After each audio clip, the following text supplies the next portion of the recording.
आज की वीडियो में हम डिस्कस करेंगे एमपी बोर्ड क्लास 10 ज्योग्राफी के chapter number 1 resources and development को। लास्ट वीडियो में हमने डिस्कस करा था हिस्ट्री के chapter number 1 the rise of nationalism in Europe को। तो उस वीडियो को भी जाके देख सकते हो।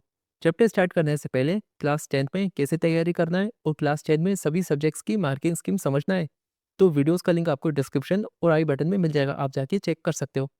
चैनल पर लेक्चर सीरीज स्टार्ट हो चुकी है एमपी बोर्ड क्लास 10 के English and social science subjects की, इसलिए चैनल को सब्सक्राइब कर लेना। एंड चैप्टर के नोट्स या पीडीएफ चाहिए तो इंस्टाग्राम और टेलीग्राम पर जाके फॉलो कर लो। तो चलिए एक्सप्लेनेशन स्टार्ट करते हैं। इस चैप्टर से खाली 4 मार्क्स के क्वेश्चंस आते हैं, तो फोकस हमारा exercise, definition, short answer, long answer in पर होना चाहिए।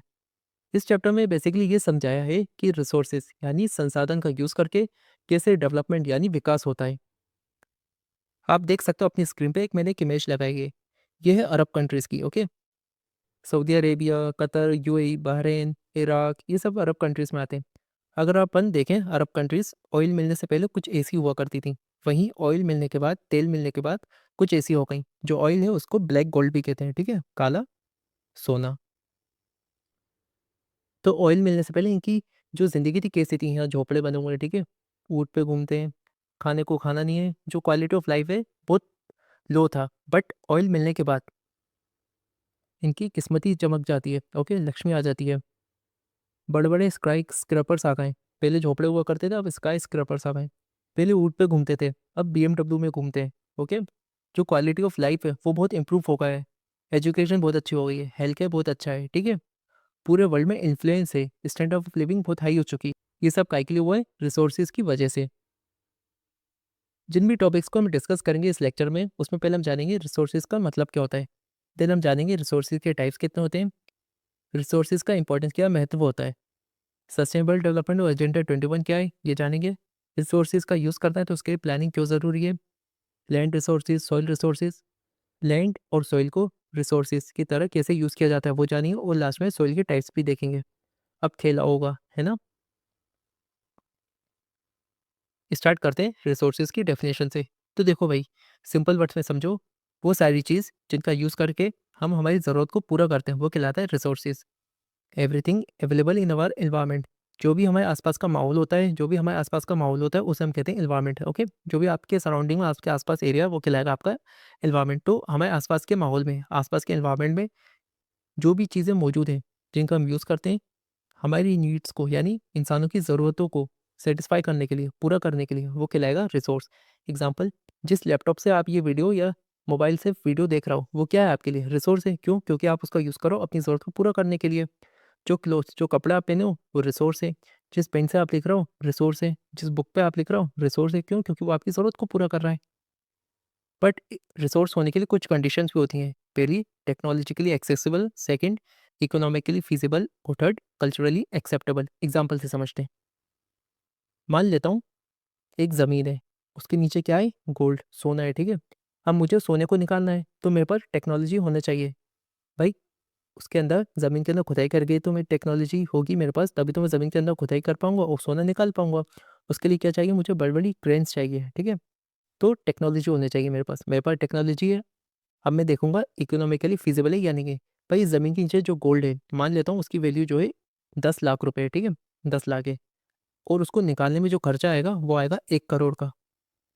तो ज़रूरत है इनको निकालने की। भाई, इस रिसोर्सेज को, सोने को निकालने के लिए जितना खर्चा आएगा, जितने रिसोर्सेज ज़ाया होंगे, उससे तो मुझे कोई फ़ायदा होगा नहीं। तो इकोनॉमिकली फिजिबल का मतलब ये है कि आपको कोई प्रॉफिट, कोई फ़ायदा होगा नहीं होगा उस रिसोर्सेज से।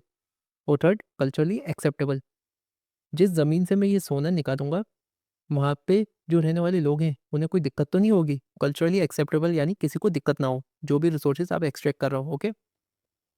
मान लेता हूँ यहाँ पे रहते हैं, यहाँ पे है जंगल, ओके, उसमें रहते हैं आदिवासी। पर रिसोर्सेज निकालने से पूरे जंगल को काटना पड़ेगा और जो आदिवासी होंगे ना उनका घर उजड़ जाएगा, उन्हें कहीं और जाना पड़ेगा, तो कल्चरली एक्सेप्टेबल नहीं होगा। तो समझ में आया क्या होते हैं रिसोर्सेज। रिसोर्सेज कोई भी ऐसी चीज़ जो हमारी ज़रूरत को पूरा करता है वो रिसोर्स कहलाता है। उसके लिए कंडीशन होती है टेक्नोलॉजिकली एक्सेसिबल हो, टेक्नोलॉजी हो उस रिसोर्स को निकालने के लिए, इकोनॉमिकली फीजिबल हो, ज़्यादा खर्चा नहीं आए, प्रॉफिट हो, कल्चरली एक्सेप्टेबल, किसी को दिक्कत ना हो। देन बात होती है रिसोर्सेज के टाइप्स क्या होते हैं। अच्छा, ये जो रिसोर्स था ना, इस पे पहले क्वेश्चन आ चुका है, ठीक है। पहले क्वेश्चन पूछा जा चुका है 2 मार्कर्स में, तो इसको आईएमपी मार्क करना। अब कौन सा क्वेश्चन पूछा था, बेसिकली डेफिनेशन पूछ ली थी, वीडियो के लास्ट में मैं आपको बता दूंगा सारे पीवाईक्यूज हो। अभी बस ये जानो कौन कौन से क्वेश्चन किस किस टॉपिक से कौन सा क्वेश्चन पूछा जा चुका है। देन हम बात करते हैं रिसोर्सेज के टाइप्स के होते हैं। 4 टाइप्स के होते हैं रिसोर्सेज। पहला होता है ओरिजिन, उत्पत्ति के बेसिस पर। दूसरा एग्जॉस्टिबिलिटी, खत्म होंगे या नहीं होंगे उस बेसिस पे। तीसरा आता है ओनरशिप, रिसोर्सेज का मालिक कौन है उस बेसिस पे। लास्ट आता है स्टेटस ऑफ डेवलपमेंट, रिसोर्सेज का यूज़ करके हम विकास कर रहे हैं या नहीं कर रहे हैं उस बेसिस पे भी रिसोर्सेज को डिवाइड किया जाता है। इसमें से याद रखना ओरिजिन एंड एग्जॉस्टिबिलिटी, इन दोनों को आईएमपी मार्क करना, क्योंकि यहाँ से क्वेश्चन पूछा जा चुका है। Biotic resources, renewable non renewable resources, यहाँ से पीवाईक्यूज में क्वेश्चन पूछा जा चुका है। वन बाय वन चारों को डिस्कस करते हैं, एक एक करके सबको समझते हैं। स्टार्ट करते हैं ओरिजिन, उत्पत्ति के बेसिस पर। ये 2 टाइप्स के होते हैं, पहले होते हैं बायोटिक और सेकंड होते हैं एबायोटिक। इसके लिए कीवर्ड याद रखो, बायोटिक यानी जो भी जिंदा चीज़ें हैं, जितनी भी जिंदा चीज़ें हैं ना, जितनी भी जिंदा चीज़ें हैं ना, वो हमारी बायोटिक रिसोर्सेज हैं। एबायोटिक यानी नॉन लिविंग, जितनी भी बेजान चीज़ें हैं वो सब हमारी एबायोटिक में आते हैं। मीनिंग जानते हैं, resources which are obtain from living organism, वो सारे संसाधन, वो सारे रिसोर्सेज जो हमें मिलते हैं, प्राप्त होते हैं लिविंग ऑर्गेनिज्म, जिंदा चीज़ों से, वो हमारे बायोटिक रिसोर्सेज कहलाते हैं। इसके एग्जाम्पल है फ्लोरा, जितनी भी फ्लावर्स की स्पीशीज होती हैं वो फ्लोरा कहलाती है। Flora flower, okay. फोना, इसमें फा आ रहा है, आ यानी एनिमल्स, एस होता है एनिमल्स, तो याद रखना फोना यानी स्पीशीज ऑफ एनिमल, जितनी भी एनिमल्स की स्पीशीज है उन्हें हम कहते हैं फोना। थर्ड एग्जाम्पल आता है फिशरीज, जितने भी समुद्र के अंदर रहने वाली जीव जंतु हैं वो सब आते थे फिशरीज में। लाइफ स्टॉक, जिन एनिमल्स का हम यूज़ करते हैं अपनी जीवनी के लिए, लाइक काऊ हो गए, ओके, कैटल हो गए, इसके अलावा हैन हो सकता है, डॉग हो सकता है, ये सब लाइफ स्टॉक एनिमल्स में आ जाते हैं। वहीं अगर अपन बात करें एबायोटिक रिसोर्सेज की, तो वो सारी चीज़ें जो कि बनी है, कंपोज हुई है, बनी है नॉन लिविंग थिंग्स, बेजान चीज़ों से, वो सब हमारे एबायोटिक रिसोर्सेज में आ जाते हैं। इसके एग्जांपल है rocks, metals, water, land, okay. और भी दूसरे एग्जांपल्स आप लिख सकते हो। कभी कभी क्या होता है, एग्जांपल भी पूछ लेता है कि भाई ये जो एग्जांपल है बायोटिक रिसोर्सेज का या एबायोटिक का है। देन सेकंड क्लासिफिकेशन आता है एग्जॉस्टिबिलिटी। एग्जॉस्ट का मतलब होता है खत्म, ओके। एग्जॉस्टिबिलिटी का मतलब होता है खत्म। एग्जॉस्टिबिलिटी के बेसिस पे 2 टाइप्स के होते हैं, renewable and non renewable. Renewable यानी ये इनएग्जॉस्टेबल है, जो कभी खत्म नहीं होंगे। नॉन रिन्यूएबल ये एग्जॉस्टेबल है, ये खत्म हो जाएंगे। जो कभी खत्म नहीं होंगे, जो रिसोर्सेज कभी खत्म नहीं होंगे वो है इनएग्जॉस्टेबल, और जो रिसोर्सेज खत्म हो जाएंगे वो है एग्जॉस्टेबल, ठीक है। याद रखना, मीनिंग की बात करें, रिसोर्सेज वो सारे संसाधन जो कि रिन्यू हो जाते हैं, रिप्रोड्यूस हो जाते हैं, जो वापस से बन जाते हैं फिजिकल, केमिकल और मैकेनिकल प्रोसेसेस से, वो कहलाते हैं हमारे रिन्यूएबल रिसोर्सेज। इसके एग्जांपल हैं solar energy, wind energy, water, forest, wild life. पानी खत्म हो जाता है तो भाई रेन होती है ना, बारिश से वापस आ जाता है। सोलर एनर्जी, सन की जो लाइट आती है वो कहलाती है सोलर एनर्जी, ठीक है, वो भी कभी खत्म नहीं होगी भाई, सन तो अरबों खरबों सालों तक चलता ही रहेगा। विंड एनर्जी, जो हवा चलती है, ओके, उसका यूज़ करके जो हम एनर्जी बनाते हैं वो कहलाती है विंड एनर्जी, ये भी कभी खत्म नहीं होगी। फॉरेस्ट अगर कहीं से हमने काटी है तो कुछ सालों बाद वापस से जंगल उग जाएगा। वाइल्ड लाइफ, जो भी वाइल्ड लाइफ होती है वो भी इसी में आ जाता है, ओके। रिन्यूएबल रिसोर्सेज एबिडेंस में इनकी मात्रा बहुत ज़्यादा है। और ये भी याद रखना, रिन्यूएबल रिसोर्सेज के भी 2 सब टाइप होते हैं, कंटीन्यूअस और फ्लो। बस नाम याद रखना, रिन्यूएबल रिसोर्सेज के कितने टाइप्स होते हैं, 2 होते हैं, कंटीन्यूअस एंड फ्लो। कभी क्वेश्चन नहीं पूछेगा यहाँ से, बस आपको ये याद रखना है रिन्यूएबल रिसोर्सेज क्या होता है, उसके एग्जाम्पल। और सेकंड है हमारा नॉन रिन्यूएबल, ठीक है, जो खत्म हो जाएंगे एक टाइम के बाद। मीनिंग जानते हैं, रिसोर्सेज वो सारे संसाधन जो कि एग्जॉस्ट हो जाएंगे, खत्म हो जाएंगे यूज़ करने के बाद, और उनको बनने में करोड़ों सालों का, लाखों सालों का समय लग जाएगा, वो कहलाते हैं हमारे नॉन रिन्यूएबल रिसोर्सेज। इसका बेस्ट एग्जांपल है फॉसिल फ्यूल्स और मिनरल्स। फॉसिल फ्यूल्स यानी पेट्रोल, है ना, पेट्रोल और पेट्रोल से रिलेटेड जो प्रोडक्ट्स होते हैं वो हमारे फॉसिल फ्यूल्स में आते हैं। अब भाई पेट्रोल को बनने में करोड़ों सालों का समय लग जाता है, ओके। जो हम इंसान होते हैं, वो जानवर होते हैं, उन्हीं के मरने से जो फॉसिल फ्यूल्स है वो बनते हैं, ठीक है। तो जो हम पेट्रोल यूज़ करते हैं ना, वो किसी ना किसी जानवर के मरने से ही बनाए, फिर उसको रिफाइन वगैरह करते हैं, वो अलग प्रोसेस है। बस ये याद रखिए, फॉसिल फ्यूल जो है हमारे नॉन रिन्यूएबल रिसोर्सेज के एग्जांपल है। और नॉन रिन्यूएबल रिसोर्सेज क्या होते हैं, ये ऐसे रिसोर्सेज होते हैं जिनका यूज़ करने के बाद ये खत्म हो जाते हैं, और इनको वापस से बनने में बहुत करोड़ों सालों का बहुत लंबा समय लग जाता है। बहुत लंबा समय लगता है, इसलिए ये लिमिटेड है, यानी जो हमारी अर्थ है, जो नेचर है, उसके ऊपर इनकी मात्रा लिमिटेड है, ओके। एक बार यूज़ कर ले तो खत्म हो जाएंगे। इसके भी टाइप होते हैं, रिसाइकलेबल, नॉन रिसाइकलेबल। जिनको आप दोबारा यूज़ कर लो वो रिसाइकलेबल होंगे, और जिनका आप यूज़ नहीं कर सकते दोबारा, उनको नॉन रिसाइकलेबल होते हैं। तो बस यही याद रखना, नॉन रिन्यूएबल रिसोर्सेज कितने टाइप्स के होते हैं? 2 टाइप्स के होते हैं, recyclable and non recyclable. Then third classification आता है हमारा ओनरशिप के बेसिस पर, ठीक है? रिसोर्सेज का मालिक, रिसोर्सेज का मालिक कौन है, उस बेसिस पे 4 टाइप्स के होते हैं। पहले आते हैं इंडिविजुअल और सेकंड होते हैं कम्युनिटी। जिस चीज़ का मैं मालिक हूँ, जो मेरी प्राइवेट चीज़ है, वो कहलाएँगे इंडिविजुअल रिसोर्सेज, और जो रिसोर्सेज सबके लिए अवेलेबल है, ठीक है? जो सबके लिए मौजूद है, वो कहलाएँगे कम्युनिटी रिसोर्सेज। इंडिविजुअल रिसोर्स यानी resources which are owned privately by individual, वही वो ये जिस चीज़ का मैं मालिक, वो कहलाएंगे इंडिविजुअल रिसोर्सेज। इसके एग्जांपल है मेरी खुद की ज़मीन है, मेरा खुद का घर है, ओके, हाउसेज, पॉन्ड से मैंने अपने घर में छोटा तालाब बना के रखा है, ठीक है? ये सब इसमें आ जाते हैं। वहीं कम्युनिटी रिसोर्सेज जो होते हैं, ये ऐसे रिसोर्सेज होते हैं, ऐसे संसाधन होते हैं जो कि एक्सेसिबल हैं, जो सबके यूज़ करने के लिए अवेलेबल हैं, ठीक है? सारी कम्युनिटी के। अब भाई मैं भोपाल में रहता हूँ, तो भोपाल में रहने वाले लोग क्या कहलाएंगे? भोपाल की कम्युनिटी कहलाएंगे, ठीक है? इससे एग्जाम्पल है बुरियल ग्राउंड्स, यानी जहाँ पे आप लोगों को दफनाते हैं। शमशान घाट भी हो सकते हैं भाई, वो तो सभी कम्युनिटी, शमशान घाट जो है सभी हिंदू कम्युनिटी के लिए अवेलेबल है। वहाँ पे जो भी अंतिम संस्कार कर सकते हैं। इसी तरह जो बुरियल ग्राउंड्स होते हैं, दफनाने की जगह होती है, वहाँ पे भी सबके लिए अवेलेबल है। कौन कौन दफनाते हैं? मुस्लिम दफनाते हैं, क्रिश्चियन दफनाते हैं, है ना? तो भाई बुरियल ग्राउंड्स जो कब्रस्तान होते हैं, वो भी सबके लिए अवेलेबल है। कोई गाँव है, वहाँ पे कोई पॉन्ड है, तालाब है, जाते सब पानी भरते हैं। पार्क्स, सरकार ने जो डिफरेंट पार्क्स बना के रखे हैं, वो भी सबके लिए अवेलेबल है, ठीक है? तो ये सब इसमें आ जाते हैं कम्युनिटी रिसोर्सेज में। थर्ड और फोर्थ आते हैं नेशनल एंड इंटरनेशनल रिसोर्सेज। अच्छा, ये जो नेशनल और इंटरनेशनल है, ये भी आपके ओनरशिप के बेसिस पे डिवाइड है, ठीक है? नेशनल रिसोर्सेज यानी जो किसी देश के अंदर हो। एक देश के अंदर जितने भी रिसोर्सेज हैं, वो नेशनल रिसोर्सेज कहलाते हैं। और इंटरनेशनल रिसोर्सेज यानी जो देश से बाहर है, जो सभी देशों के लिए अवेलेबल है, वो सब कहलाते हैं इंटरनेशनल रिसोर्सेज। तो नेशनल रिसोर्सेज यानी रिसोर्सेज संसाधन which are within the political boundaries of a country. एक देश के अंदर जितने भी रिसोर्सेज हैं, वो कहलाएंगे नेशनल रिसोर्सेज। साथ ही साथ जो देश समुद्र के साथ, सी के साथ अपनी सीमा साझा करते हैं, तो हमारी जो ज़मीन है, ठीक है, वहाँ से समुद्री सीमा के 12 नॉटिकल माइल्स तक, 12 नॉटिकल माइल्स तक, ये भी हमारे नेशनल रिसोर्सेज यानी नेशनल रिसोर्सेज में आते हैं, ठीक है? समुद्री सीमा से 12 नॉटिकल माइल्स यानी 22.2 किलोमीटर तक का जो एरिया कहलाएगा, वो भी हमारे नेशनल रिसोर्सेज में आता है। अच्छा, नेशनल रिसोर्सेज को रेगुलेट कौन करेगा? इनको रेगुलेट करता है, इनकी देखभाल या देखरेख का काम करते हैं किसी भी देश की सरकार, okay, government of a country. India में रिसोर्सेज है, तो government of India in resources को रेगुलेट करती है। इसके एग्जांपल है मिनरल, फॉरेस्ट, लैंड, जो भी एक किसी कंट्री में मौजूद होते हैं। वहीं अगर हम इंटरनेशनल रिसोर्सेज की बात करें, तो ये ऐसे रिसोर्सेज होते हैं, ऐसे संसाधन होते हैं जो कि किसी एक के कंट्रोल में नहीं होते, जो कि किसी एक कंट्री के कंट्रोल में नहीं होते, ये सबके लिए अवेलेबल होते हैं। इनको रेगुलेट करने के लिए कुछ इंटरनेशनल बॉडीज बनाई गई हैं, जैसे यूनाइटेड नेशन। यूएन का फुल फॉर्म क्या है? United nation, okay. दुनिया के सभी देश यूनाइटेड नेशन का पार्ट है। इंटरनेशनल रिसोर्सेज के एग्जांपल है एयर, जिस हवा में हम सांस लेते हैं, स्पेस, जो अंतरिक्ष है, वो भी हमारे इंटरनेशनल रिसोर्सेज में आते हैं।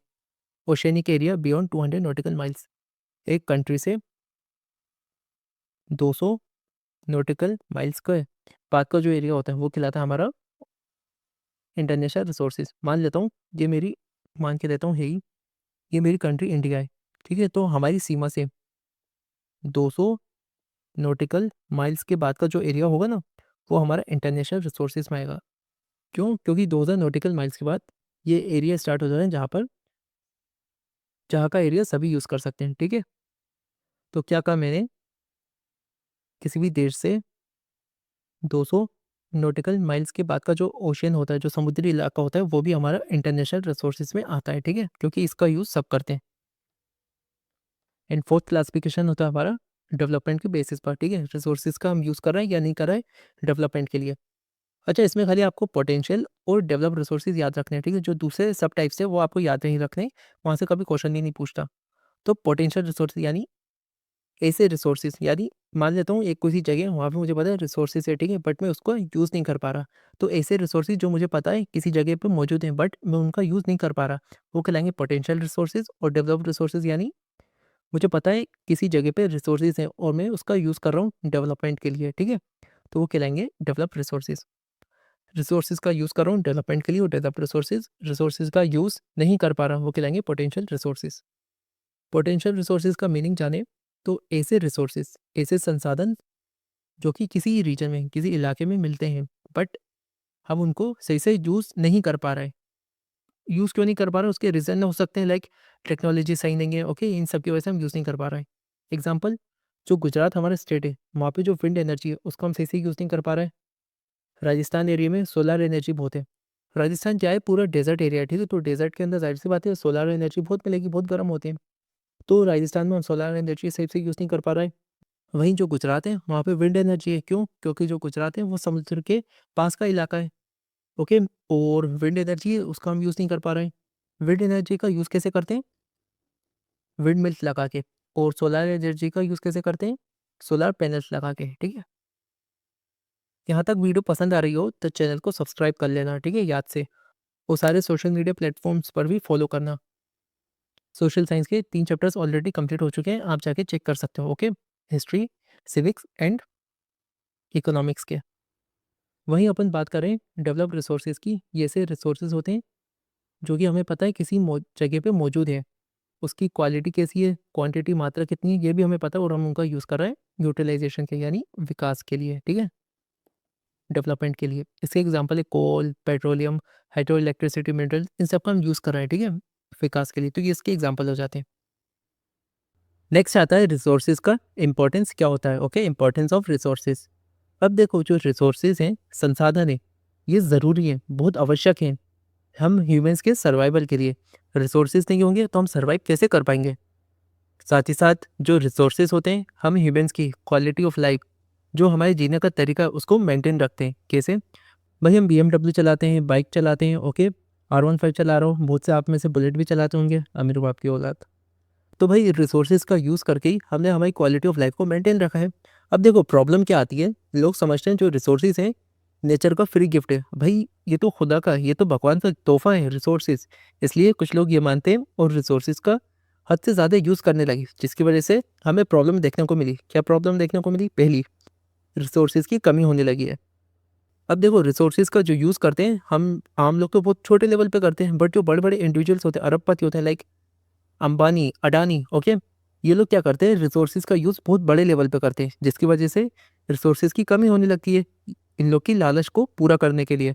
साथ ही साथ जैसा अभी मैंने कहा, अंबानी, अडानी जैसे जो अरबपति होते हैं वो रिसोर्सेज का बहुत ज़्यादा यूज़ करते हैं। अब ये लोग ज़्यादा यूज़ करते हैं, इसकी वजह से जो रिसोर्सेज हैं ये भी तो उनके पास ज़्यादा होंगे, जिसकी वजह से जो अमीर है वो और अमीर हो रहा है, गरीब और गरीब हो रहा है। भाई अमीर के पास बहुत सारे रिसोर्सेज है जिसका यूज़ करके वो प्रॉफिट अर्न करता है, ठीक है, डेवलपमेंट कर रहा है और प्रॉफिट कमा रहा है। बट जो गरीब है उसके पास रिसोर्सेज का एक्सेस इतना नहीं है जितना एक अमीर आदमी के पास होता है, जिसकी वजह से अमीर और अमीर हो रहा है, गरीब और गरीब होता जा रहा है। इन दोनों के बीच का जो गैप है अमीर और गरीबी का, वो बहुत ज़्यादा बढ़ता जा रहा है, जिसकी वजह से सोसाइटी डिवाइड हो गई है अमीर और गरीब में। और तीसरी प्रॉब्लम ये देखने को मिली, रिसोर्सेज का बहुत ज़्यादा यूज़ हुआ, जिसकी वजह से हमें इकोलॉजिकल क्राइसिस, बेसिकली जो हमारा एनवायरनमेंट है उसमें प्रॉब्लम देखने को मिलेगी। एनवायरनमेंट पॉल्यूशन हो रहा है, ठीक है, जो ओजोन लेयर है, ओजोन लेयर हमें सन की यूवी रेस यानी अल्ट्रा वायलेट रेस से बचाती है।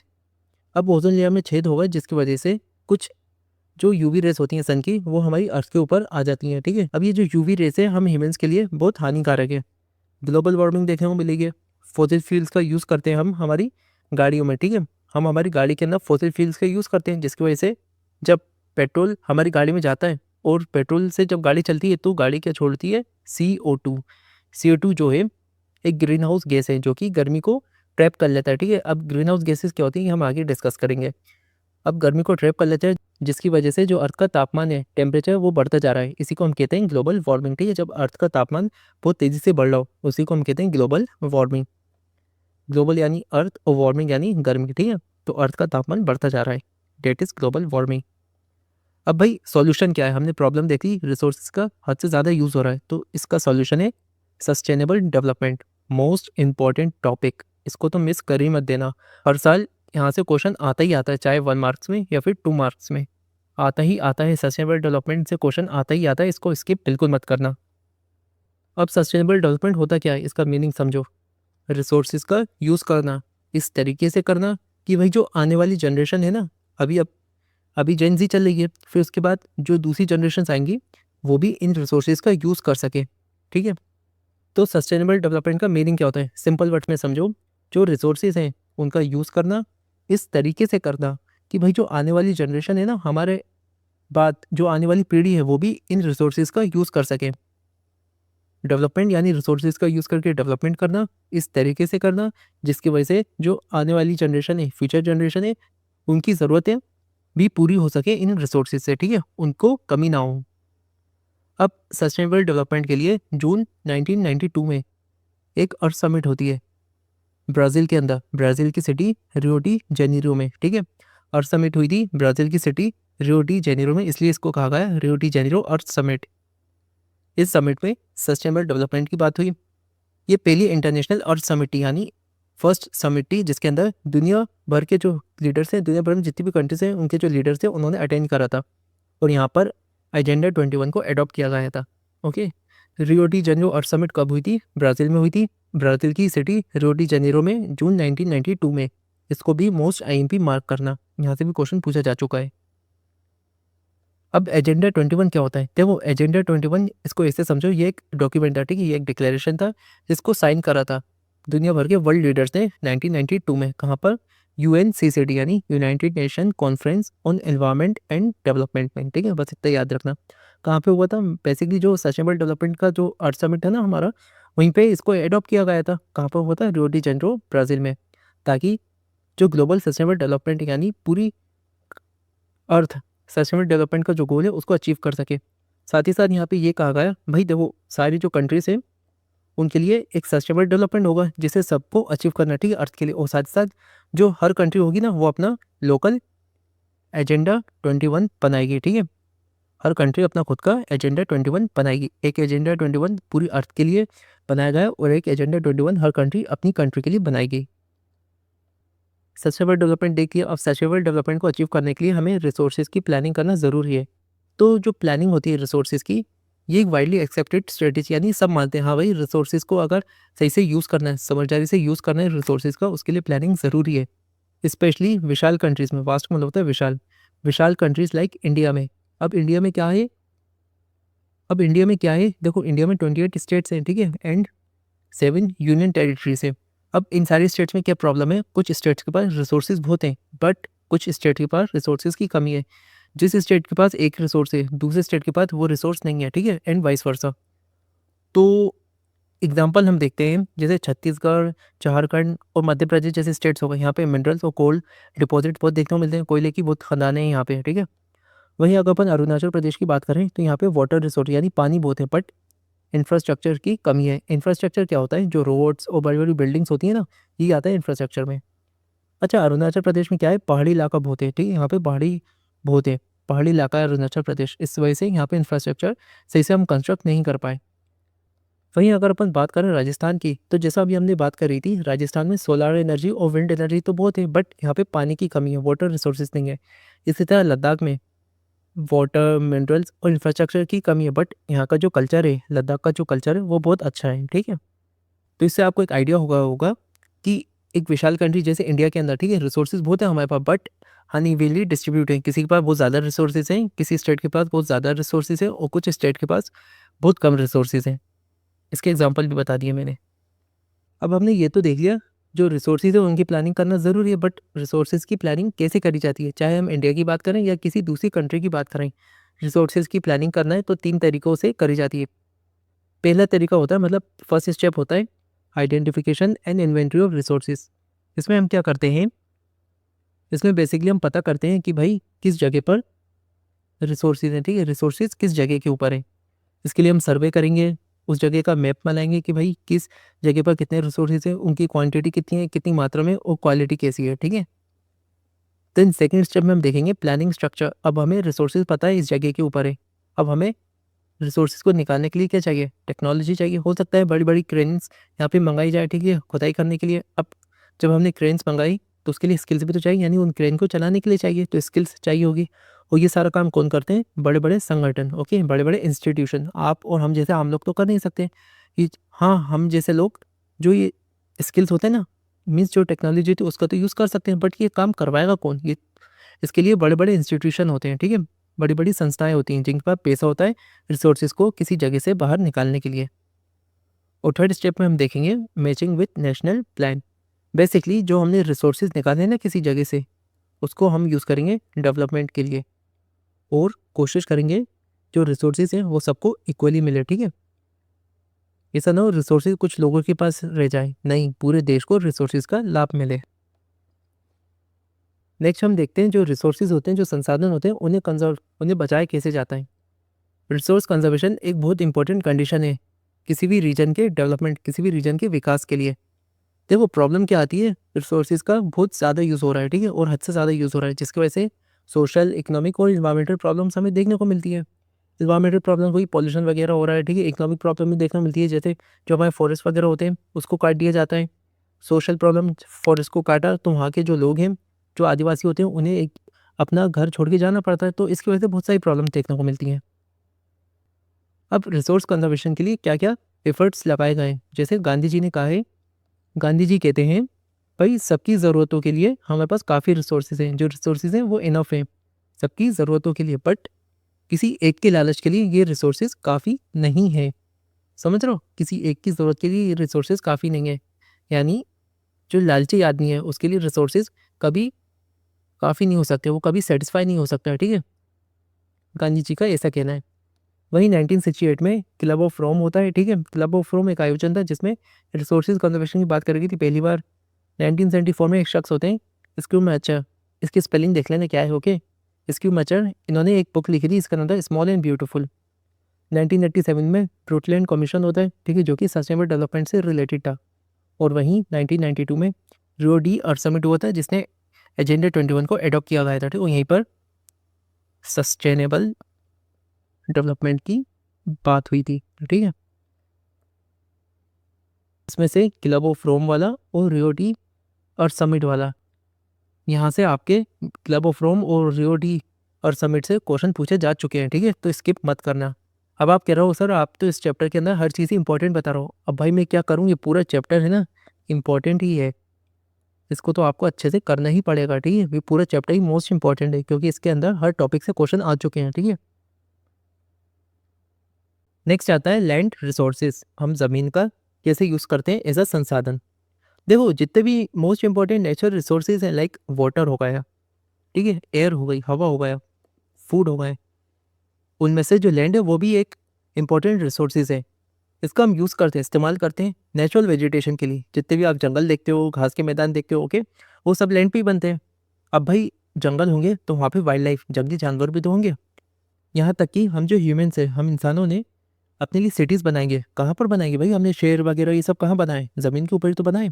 इकोनॉमिक एक्टिविटीज़ के लिए यूज़ करते हैं हम लैंड को, जैसे इंडस्ट्रीज़ वगैरह बना ली, ओके, फार्मिंग वगैरह कर रहे हैं हम, इन सब के लिए भी यूज़ होती है। ये सब इकोनॉमिक एक्टिविटीज़ के एग्जाम्पल हैं। ट्रांसपोर्ट के लिए यूज़ करते हैं, हमने रोड्स बना के रखे हैं, ओके, रेलवे लाइन बना के रखी है।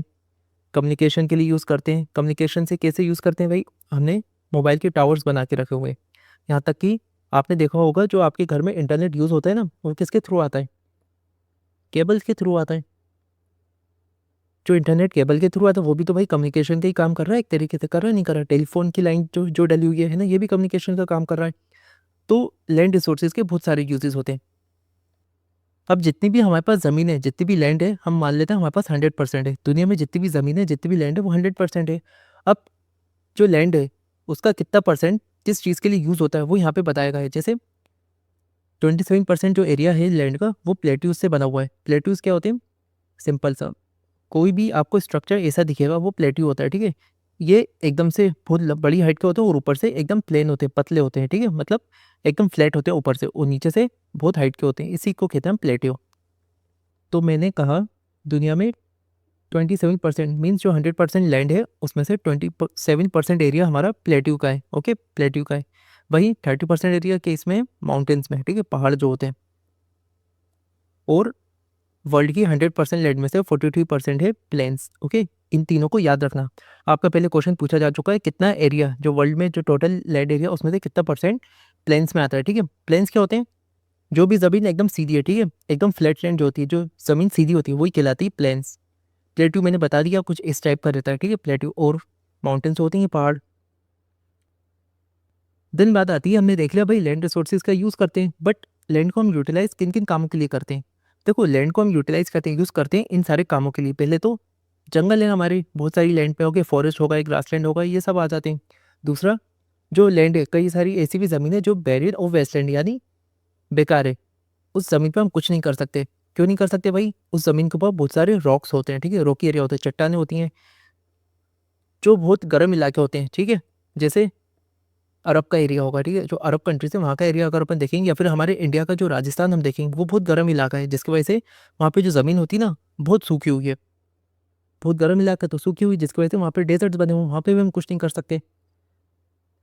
और लैंड का हम यूज़ करते हैं रोड्स बनाने के लिए, फैक्ट्रीज़ वगैरह बनाने के लिए। अच्छा, हम लैंड का यूज़ कर रहे हैं, रोड्स हो गए, फैक्ट्रीज़ हो गए, कंस्ट्रक्शन के लिए यूज़ कर रहे हैं, तो जब भी हम लैंड का यूज़ करते हैं कंस्ट्रक्शन के लिए, वो कहलाएगा non agriculture uses of land, ठीक है? क्यों? क्योंकि हम खेती-बाड़ी तो कर नहीं रहे, कंस्ट्रक्शन कर रहे हैं, रोड्स बना रहे हैं, फैक्ट्रीज़ बना रहे हैं, इंडस्ट्रीज़ लगा रहे हैं, ठीक है? बड़ी-बड़ी बिल्डिंग्स बना रहे हैं, तो इसलिए ये सब आ जाएँगे नॉन एग्रीकल्चर यूजेस में। यहाँ तक कि जो लैंड होती है, हम उसे एज़ अ पेस्चर और ग्रेजिंग लैंड यूज़ करते हैं। ये ज़मीन का हिस्सा है, ठीक है? यहाँ पे क्या आते हैं? यहाँ पे काऊ आती हैं, ठीक है? काऊ, गाय वगैरह आती हैं, काय काय के लिए?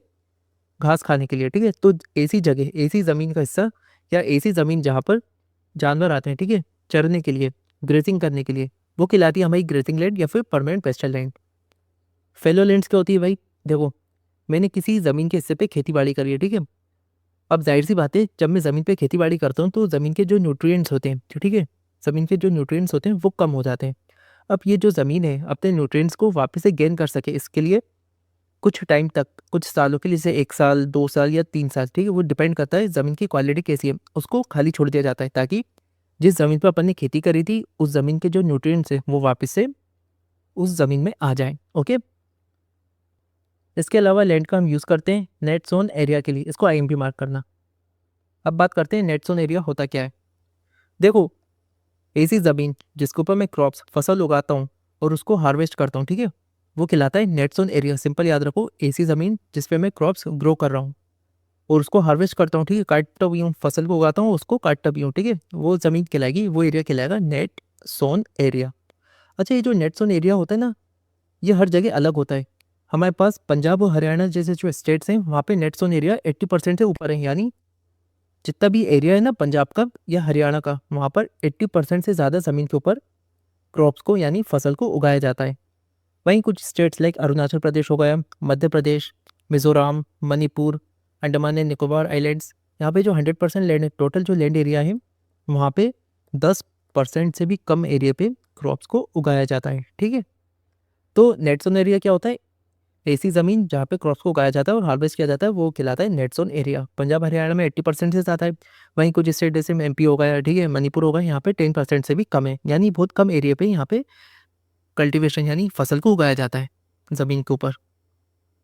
देन बात आती है लैंड यूज़ पैटर्न क्या होता है। जब हम बात करते हैं लैंड यूज़ पैटर्न की, हमारा मतलब होता है कि भाई जो ज़मीन है, हम उसको किस तरीके से यूज़ करते हैं, ठीक है?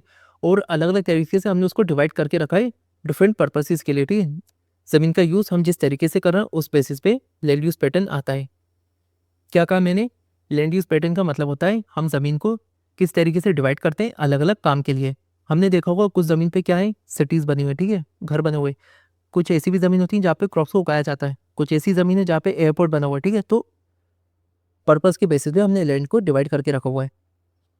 अच्छा, ऐसे कौन से फैक्टर्स होते हैं, ऐसे कौन से रीज़न होते हैं जो कि अफ़ेक्ट करते हैं कि हम लैंड को किस चीज़ के लिए यूज़ करेंगे इंडिया में? तो इसमें 2 फैक्टर्स होते हैं। पहले होते हैं फिज़िकल फैक्टर्स जो नेचुरली होते हैं, और सेकंड होते हैं ह्यूमन फैक्टर्स जो हम इंसानों की वजह से अफ़ेक्ट करते हैं, ठीक है? लैंड यूज़ पैटर्न को। फिज़िकल फैक्टर्स की अगर हम बात करें, फिज़िकल फैक्टर्स की जब हम बात करते हैं, इसमें पहला आ जाता है रिलीफ, ठीक है? रिलीफ से हमारा मतलब होता है कि भाई जो लैंड है, किसी भी जगह की जो ज़मीन है वो कैसी है, ओके? क्या वहाँ पे पहाड़ है, क्या वहाँ पे प्लेन्स है या प्लेट्यू है या फिर वैली बनी हुई है, क्या है वहाँ पे? अगर किसी एरिया के अंदर प्लेन्स है ना, किसी एरिया की जो टोपोग्राफी है वहाँ पे प्लेन्स है, तो भाई यहाँ पे आप क्या कर पाओगे, फार्मिंग अच्छी होगी यहाँ पर। यहाँ पे हाउसेस, रोड्स वगैरह, इंडस्ट्रीज वगैरह, ये सब आप अच्छे से बना पाओगे। वहीं अगर माउंटेन वाला एरिया है, अगर माउंटेन वाला एरिया है, तो आप वहाँ पे जो रोड्स वगैरह तो सही से बना नहीं पाओगे। माउंटेन वाला एरिया है तो वहाँ पे क्या होंगे, फॉरेस्ट होंगी, ठीक है? वहाँ पे आप टूरिज्म, उस एरिया को आप टूरिज्म के लिए यूज़ कर सकते हो। और अगर प्लेट्यू वाला एरिया होगा, प्लेट्यू वाला एरिया होगा, प्लेट्यू वाला एरिया होगा, तो वहाँ पे ये पॉसिबल है कि मिनरल्स या फिर जो रिसोर्सेज होते हैं ये बहुत ज़्यादा हों, ओके? ज़्यादा मिनरल्स हमारे प्लेट्यू से ही निकलते हैं। वहीं अगर अपन बात करते हैं क्लाइमेट की, क्लाइमेट कैसे इफेक्ट करता है लैंड यूज़ पैटर्न को, तो देखो, अगर कोई सी ऐसी जगह जहाँ पे रेनफॉल बहुत अच्छी होती है, ठीक है, रेनफॉल बहुत अच्छी होती है, तो वहाँ पर फार्मिंग भी अच्छी होगी, फॉरेस्ट भी अच्छे ग्रो करेंगे। वहीं अगर ड्राई एरिया है, ठीक है, सूखा इलाका है, ड्राई एरिया है, तो वहाँ पे जो क्रॉप्स वगैरह और जो ग्रेजिंग लैंड होगी ये बहुत कम होगी, ठीक है, क्रॉप्स भी आप सही से नहीं उगा पाओगे अगर ऐसा एरिया है जहाँ पे बारिश वगैरह कम होती है। वहीं अगर बहुत ठंडा इलाका है, वेरी कोल्ड क्लाइमेट है, ठीक है, बहुत ही ठंडा इलाका है, तो ऐसी जगह पे फार्मिंग बहुत कम होगी या फिर होगी नहीं बिल्कुल ही, ठीक है। और आप इसके और आप इसे भी टूरिज्म के लिए यूज़ कर सकोगे। देन फिजिकल फैक्टर्स में थर्ड रीज़न आता है, आपका थर्ड फैक्टर आता है सॉइल। अब मिट्टी कैसे अफेक्ट करती है, पहले ये जान लो सॉइल क्या होती है, अभी हम आगे डिस्कस करेंगे सॉइल क्या होती है, बट अभी ये याद रखो भाई, जो ज़मीन में वो हिस्सा, ज़मीन का वो हिस्सा जहाँ पे प्लांट्स ग्रो करते हैं वो कहलाती है हमारी सॉइल, ठीक है। ज़मीन का वो हिस्सा जहाँ पे प्लांट्स ग्रो करते हैं वो कहलाती है सॉइल। अगर सॉइल फर्टाइल होगी, यानी सॉइल बहुत अच्छी होगी, ठीक है, सॉइल अगर फर्टाइल होगी तो क्या होगा भाई, यहाँ पे फॉरेस्ट अच्छे होंगे, ठीक है, आप यहाँ पे क्रॉप्स को अच्छे से ग्रो कर सकोगे अगर सॉइल फर्टाइल है। वहीं अगर जो सॉइल है पुअर है, मीन्स सॉइल की क्वालिटी अच्छी नहीं है या फिर रॉकी है, ठीक है, सॉइल के अंदर, मिट्टी के अंदर बहुत सारे पत्थर हैं, तो भाई यहाँ पे आप एग्रीकल्चर के लिए यूज़ करोगे नहीं, यहाँ पे आप यूज़ करोगे इस ऐसी सॉइल को, ऐसी ज़मीन को जहाँ की क्वालिटी पुअर है, जहाँ पे रॉक्स हैं कंस्ट्रक्शन के लिए, ठीक है, ऐसी ज़मीन को आप यूज़ करोगे कंस्ट्रक्शन के लिए, माइनिंग के लिए, इन सब के लिए आप यूज़ कर सकते हो। देन सेकंड होते हैं ह्यूमन फैक्टर्स, ठीक है, हम इंसान कैसे अफेक्ट करते हैं। इसमें फर्स्ट आता है पॉपुलेशन डेंसिटी। किसी एरिया में अगर पॉपुलेशन ज़्यादा होगी, आबादी ज़्यादा होगी किसी एरिया में, तो वहाँ पे घर भी तो ज़्यादा होंगे, रोड्स भी ज़्यादा होंगे, तो हम यहाँ पे एग्रीकल्चर वगैरह तो करेंगे नहीं, है ना, क्यों, सिटीज़ में आपने देखा ना कहीं पे खेती बाड़ी होती हुई नहीं होगी। वहीं अगर ऐसे एरिया, ऐसी ज़मीन है जहाँ पे पॉपुलेशन कम है, ठीक है, पॉपुलेशन कम है, तो भाई ऐसे एरिया में क्रॉप्स वगैरह हम उगाएंगे, उस एरिया में ग्रेजिंग लैंड देखने को मिलेगी। हो सकता है, नहीं हो सकता, होगा ना, क्यों नहीं होगा, क्योंकि भाई ज़्यादा ज़मीन पड़ी हुई है हमारे पास खाली और रहने वाले कम है, तो हम वहाँ पे खेती बाड़ी ये सब कर लेंगे, है ना। तो पॉपुलेशन भी इंपॉर्टेंट रोल प्ले करता है कि हम लैंड को कैसे यूज़ करते हैं। वहीं अगर अपन बात करें टेक्नोलॉजी की, तो ये भी इफेक्ट करता है हमारे लैंड यूज़ पैटर्न को। जिस एरिया में, जिस जगह टेक्नोलॉजी अच्छी होगी, तो भाई वहाँ पे बड़ी बड़ी बिल्डिंग्स बनेंगी ना, वहाँ पे इंडस्ट्रीज बनेंगे, रोड्स की क्वालिटीज़ अच्छी होगी, वहाँ पे जो डेवलपमेंट होगा बहुत तेज़ी से होगा अगर टेक्नोलॉजी अच्छी होगी, ठीक है, इस लैंड पे। वहीं अगर टेक्नोलॉजी की कमी है, तो लोग छोटे छोटे घर बनाएंगे, झोपड़े बना के रहेंगे, ठीक है, उनके पास प्रॉपर रिसोर्सेज नहीं होंगे, डेवलपमेंट अच्छा नहीं होगा, तो टेक्नोलॉजी भी इफेक्ट करती है। और थर्ड आ जाता है कल्चर। अब भाई कल्चर कैसे करता है, देखो, कल्चर और ट्रेडिशंस, अब बहुत सारे लोग होते हैं उनकी अलग अलग मान्यता होती हैं। अपन इसका बेस्ट एग्जांपल देखते हैं हिंदूज। ओके, देखो हिंदुओं में क्या है, हिंदुइज्म में क्या है, नेचर की वर्शिप करते हैं, ठीक है, नेचर यानी प्रकृति की वर्शिप करते हैं, प्रकृति को पूजते हैं। जैसे आपने पीपल ट्री या बेनियन ट्री का नाम सुना होगा, ठीक है, तो हिंदू जो होते हैं इन्हें पूजते हैं, इनकी वर्शिप करते हैं, पीपल ट्री होगा, ठीक है, बेनियन ट्री होगा, फॉरेस्ट होगा, ठीक है। तो ये एक एग्जाम्पल अपन ने देखा भाई कैसे कल्चर और ट्रेडिशन भी लैंड यूज पैटर्न को इफेक्ट करते हैं। अब भाई हिंदू पीपल ट्री नेचर की वर्शिप कर रहे हैं, तो भाई आपको लगता है ऐसा एरिया जहाँ पे हिंदू रहते हैं वो किसी जंगल को काटने देंगे, नहीं काटने देंगे भाई, क्यों, क्योंकि उनकी मान्यता है वहाँ पे, है ना। तो अलग अलग रीज़न होते हैं जो इफेक्ट करते हैं लैंड यूज पैटर्न को। वहीं अगर अपन इंडिया की बात करें, इसको आईएमपी मार्क करना, ये पहले पूछा जा चुका है यहाँ से क्वेश्चन। देखो इंडिया का जो टोटल लैंड एरिया है ना, हमारे पास 100% लैंड है, उसको जब अपन नंबर्स में लिखते हैं तो वो आ जाता है 3.28 मिलियन स्क्वायर किलोमीटर। कोई भी पूछे जो इंडिया का एरिया है वो कितना है, अपन को आंसर करना है 3.28 मिलियन स्क्वायर किलोमीटर। बट ये जो नंबर है ना 3.28 मिलियन स्क्वायर किलोमीटर, ये खाली 93% डाटा है। 3.28 कितना है, 93% वाला डाटा है। क्यों, क्योंकि जो 7% है वो हमारे पास अवेलेबल नहीं है। क्यों नहीं है भाई, नॉर्थ ईस्ट स्टेट्स, ये आप देख पा रहे हो, ये जो है ना पूरा एरिया, ये हमारे नॉर्थ ईस्ट स्टेट्स में आते हैं। इसमें असम को छोड़ के, जो असम का एरिया है ना इसको हम छोड़ दें, बाकी जो दूसरे इलाके हैं वहाँ पे हमने सही से सर्वे नहीं करा है कि भाई यहाँ पे लैंड एरिया कितना है। क्यों नहीं करा, क्योंकि ये जो नॉर्थ ईस्ट वाला एरिया है यहाँ पे पहाड़ बहुत हैं, ठीक है, पहाड़ बहुत हैं यहाँ पे, इसकी वजह से सही से हम सर्वे नहीं कर पाए। और ये जो एरिया है जम्मू कश्मीर का जो एरिया है, ये आप देख पा रहे हो, देखो पहले मैं इसको हाईलाइट कर देता हूँ एक बार, है ना। ये जम्मू कश्मीर का एरिया है, लद्दाख के होने से पहले पूरा जम्मू कश्मीर में आता था। इसमें से ये एरिया देख पा रहा हो अब इतना, ये चाइना कब्जा करके बैठा है। और वहीं कुछ रफली में बना देता हूँ, ये देख पा रहा होगा, ठीक है, रफली इतना पाकिस्तान कब्जा करके बैठा हुआ है। तो जम्मू कश्मीर के 1/3 हिस्से पे पाकिस्तान और चाइना कब्जा करके बैठे हुए हैं। चाइना ने कब्जा करा, उसे हम कहते हैं अक्साई चीन, ठीक है। क्या कहते हैं हम, चाइना ने जिस कश्मीर के हिस्से पे, जम्मू कश्मीर के हिस्से पे कब्जा करके रखा उसको हम कहते हैं अक्साई चीन थी, या फिर पाकिस्तान ने जिस कश्मीर के हिस्से पे कब्जा करके रखा है, जम्मू कश्मीर के हिस्से पे कब्जा करके रखा है, उसे हम कहते हैं पीओके, यानी पाक ऑक्यूपाइड कश्मीर। पाकिस्तान ने ऑक्यूपाई करा कश्मीर को तो पाक ऑक्यूपाइड कश्मीर। हालांकि पाकिस्तानी इसे आज़ाद कश्मीर कहते हैं खुद गुलाम है चाइना और अमेरिका के, और उसको आज़ाद कश्मीर कहते हैं। ठीक है, तो 7% जो लैंड का एरिया वो हमारे पास नहीं है। क्यों नहीं है? क्योंकि जम्मू कश्मीर के कुछ हिस्सों पे कब्जा करके बैठा पाकिस्तान और चाइना, और जो नॉर्थ ईस्ट स्टेट्स हैं वहाँ की मैपें हमने सही से नहीं करी। अच्छा, याद रखना 1952 में एक फॉरेस्ट पॉलिसी निकाली गई थी जिसका नाम था नेशनल फॉरेस्ट पॉलिसी, जो कि कहती है भाई जितना भी हमारे पास लैंड एरिया है ना, उसके हिसाब से उसके अंदर 33% एरिया जो है फॉरेस्ट से कवर होना चाहिए। यानी जो ये टोटल लैंड एरिया है इंडिया का, उसमें से 33% पे जंगल होना चाहिए। बट ऐसा नहीं है, हमारे पास जो टोटल लैंड एरिया उसमें से खाली 22% जंगल से कवर है। ठीक है, 22 से 23%, कम से कम 33% होना चाहिए। जितनी भी लैंड हो उसमें 1/3 एरिया यानी 33% जंगल से कवर होना चाहिए। ये फॉरेस्ट पॉलिसी ये कहती है, जिसका नाम है नेशनल फॉरेस्ट पॉलिसी। कौन सी साल में आई थी? 1952 में। याद रखना, पूछा जा सकता है 1 मार्कस में। अब हमने ये तो देख लिया भाई, हम ज़मीन का यूज़ करते हैं, लेकिन जब हम ज़मीन को यूज़ करते हैं तो ज़मीन की जो क्वालिटी होती है, जो लैंड होती है वो डिग्रेड होती है। ठीक है, उसकी क्वालिटी ख़राब होती है। देखो, लैंड डिग्रेडेशन का मतलब होता है the quality of land becomes poor और damage, making it less useful for farming, forest और अदर पर्पस। यानी जो ज़मीन है उसकी क्वालिटी ख़राब हो चुकी है।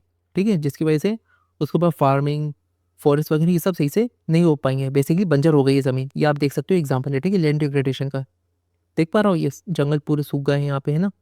तो यही होता है, जब सॉइल की क्वालिटी ख़राब हो जाती है तो लैंड डिग्रेड होने लगती है। इसके अलग अलग रीज़न होते हैं, जैसे डिफॉरेस्टेशन। जहाँ की लैंड फर्टाइल होगी वहाँ पे जंगल भी होंगे। ठीक है, अब ये जंगल क्या करते हैं, ये जो पेड़ होते हैं ना, पेड़, इनकी जो जड़ें होती हैं, इनकी जो रूट्स होती हैं, वो मिट्टी को होल्ड करके रखती है, जिसकी वजह से क्या होता है, जब हवा चलती है ना, मिट्टी उड़ती नहीं है। ओके, मिट्टी उड़ती नहीं है, सॉइल इरोजन होता है ये बेसिकली विंड्स की वजह से, तो विंड इरोजन भी कहते हैं इसे।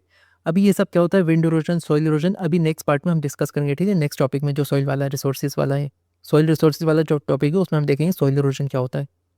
अभी बस इतना याद रखो भाई, जब हम जंगलों को काटते हैं, मीन्स पेड़ों को काटने लगते हैं, उसकी वजह से क्या होती है, लैंड डिग्रेड होना स्टार्ट हो जाती है। दूसरा, माइनिंग की वजह से। हमने देखा है भाई, जो प्लेट्यू वाला एरिया होता है वहाँ पे मिनरल्स बहुत होते हैं, तो ज़्यादातर माइनिंग प्लेट्यू वाले एरिया में ही होती है। अब हम यहाँ पे माइनिंग करेंगे तो वहाँ पे हम बड़े बड़े शेफ्ट बनाते हैं, यानी गुफाएं बनाते हैं। ठीक है, अंदर जाने के लिए, सामान को बाहर लाने के लिए, और बहुत बड़े एरिया पे माइनिंग का काम होता है। अब जब माइनिंग का काम पूरा हो जाता है, उस जगह को खाली छोड़ दिया जाता है। ठीक है, जिसकी वजह से क्या होती है, लैंड डिग्रेड हो जाती है। जैसे झारखंड, मध्य प्रदेश, छत्तीसगढ़, उड़ीसा। ठीक है, ये जो एरिया होता है ये छोटा नागपुर प्लेट्यू के अंडर में आता है। इसकी वजह से यहाँ पे जो माइनिंग की वजह से बहुत सारी लैंड डिग्रेड हो गई है। थर्ड आता है ओवर ग्रेजिंग। ओवर ग्रेजिंग का मतलब क्या है, अभी हमने बात कर ली। ग्रेजिंग क्या होता है, ऐसी जगह जहाँ पे जानवर को चरने के लिए लाया जाता है। ठीक है, चरवाने के लिए। तो जो घास के मैदान होते हैं और जो ग्रेजिंग वाला एरिया होता है, अगर वहाँ पे ज़रूरत से ज़्यादा जानवर आके चरने लगेंगे, उससे क्या होगा, उससे भी जो लैंड होगी वो डिग्रेड होगी। ठीक है, उसकी क्वालिटी ख़राब होगी। राजस्थान हो गया, गुजरात, मध्य प्रदेश, यहाँ पे जो लैंड है वो ओवर ग्रेजिंग की वजह से भी डिग्रेड हुई है। फोर्थ आता है ओवर इरिगेशन। अब देखो, ओवर इरिगेशन से हमारा मतलब है, जैसे पंजाब और हरियाणा वाला एरिया होगा, उत्तर प्रदेश का वेस्टर्न एरिया होगा। हमने अभी देखा था पंजाब और हरियाणा में 80% से ज़्यादा एरिया के ऊपर क्या करी जाती है, खेती करी जाती है। ठीक है, फार्मिंग करी जाती है, क्रॉप्स को उगाया जाता है। अब भाई इतने बड़े एरिया पे आप क्रॉप्स को उगा रहे हो, तो उसके अंदर पानी भी तो बहुत यूज़ होता है। इरिगेशन का मतलब होता है जो हमारे खेत होते हैं उनमें पानी देना। ठीक है, खेतों को पानी देना। तो ज़रूरत से ज़्यादा पानी भी यहाँ पे दिया जाता है, जिसकी वजह से क्या होता है, सैलिनिटी और एल्कलिनिटी सॉइल में। देखो, सैलिनिटी और एल्कलिनिटी क्या है सॉइल के अंदर, ये मैं मान लेता हूँ ये मेरा खेत है। ठीक है, खेती है मेरा। ठीक है, मान लेता हूँ। अब मैंने यहाँ पे पानी दिया। अब जब हम पानी कर देते हैं ना, तो पानी के अंदर छोटी छोटी, बहुत छोटी मात्रा में क्या होता है, नमक होता है, सॉल्ट होता है। अब पानी ज़मीन के अंदर गया, और जब ज़मीन के ऊपर सनलाइट आती है, ठीक है, तो क्या होता करता है, जब ज़मीन के ऊपर सनलाइट पड़ती है, पानी को वेपोरेट यानी भाप में बना देता है। ठीक है, भाप में कन्वर्ट कर देता है। ये ज़मीन है। ठीक है, यहाँ पे पानी गया, और ये क्रॉप्स भी हैं यहाँ पे। ठीक है, क्रॉप्स में पानी गया, ऊपर से क्या आएगी, सनलाइट आएगी। सनलाइट क्या करेगी, जो पानी होगी उसको भाप बना देगी। पानी तो भाप बन के उड़ गया, लेकिन जो ये नमक था ना, पानी के अंदर जो छोटे छोटे नमक के कण थे, वो ज़मीन के अंदर ही रह जाएंगे, जिससे क्या होगा, ज़मीन में हमें सैलिनिटी देखने को मिलेगी। अब देखो, एल्कलिनिटी क्या होता है, ऐसे एरिया जहाँ पर जो ड्रेनेज सिस्टम होता है जैसे नाली वगैरह होगा, ठीक है, जहाँ से पानी को प्रॉपर्ली डिस्चार्ज किया जाता है, गंदे पानी को, ऐसे एरिया जहाँ पे ड्रेनेज सिस्टम सही से काम नहीं करता, ठीक है, पुअर होता है, उसमें क्या होता है जो पानी होता है वो सॉइल में रह जाता है, ठीक है, जिसकी वजह से हमें एल्केलिनिटी देखने को मिलती है। बस ये याद रखो, एल्केलिनिटी और सैलिनिटी ओवर इरीगेशन की वजह से होता है, ठीक है, सॉइल में। पंजाब, हरियाणा, वेस्ट बंगाल इसके एग्जाम्पल है। और फिर आ जाता है इंडस्ट्रियल वेस्ट। इंडस्ट्री है, ये इंडस्ट्री से जो भी कचरा निकलता है, ठीक है, वो कहलाता है इंडस्ट्रियल वेस्ट। तो इंडस्ट्रियल वेस्ट से जो कचरा निकलता है उसको इंडस्ट्रियल इफ्लुएंट्स भी कहा जाता है। इससे क्या होता है, लैंड और वाटर पोल्यूशन देखने को मिलता है। वाटर पोल्यूशन कैसे, इंडस्ट्री था, यहाँ से जो भी गंदा पानी आया वो नदियों में बहा दिया, ठीक है, नदियों में बहा दिया अपने पैसे बचाने के लिए। और लैंड पोल्यूशन कैसे होगा, यहाँ का जो भी कचरा था इन्होंने गड्ढा खोदा और उसके अंदर उसको पटक दिया। अब आप बताओ, ज़मीन के अंदर जो प्लास्टिक होता है वो कई हज़ारों सालों तक डिकम्पोज नहीं होता, ठीक है, गलता नहीं है प्लास्टिक कभी भी ज़मीन के नीचे। इससे क्या होगा, जो लैंड होगी डिग्रेड होगी, ठीक है, तो इंडस्ट्री से भी होती है लैंड डिग्रेड। अब हमने क्या कर दिया, लैंड को डिग्रेड कर दिया, लैंड की क्वालिटी ख़राब कर दी। अब वो क्या तरीके हैं जिससे हम लैंड को डिग्रेड होने से बचा सकते हैं, ठीक है, लैंड को डिग्रेड होने से बचाने के जो तरीके होते हैं उन्हें हम कहते हैं लैंड कंजर्वेशन, यानी ज़मीन को कंजर्व करो, ज़मीन को बचाओ। इसके कुछ मेजर्स हैं। लैंड डिग्रेड कैसे हो रही थी, डिफोरेस्टेशन की वजह से। हम उसको कंजर्व बचा कैसे सकते हैं, एफोरेस्टेशन से, ठीक है।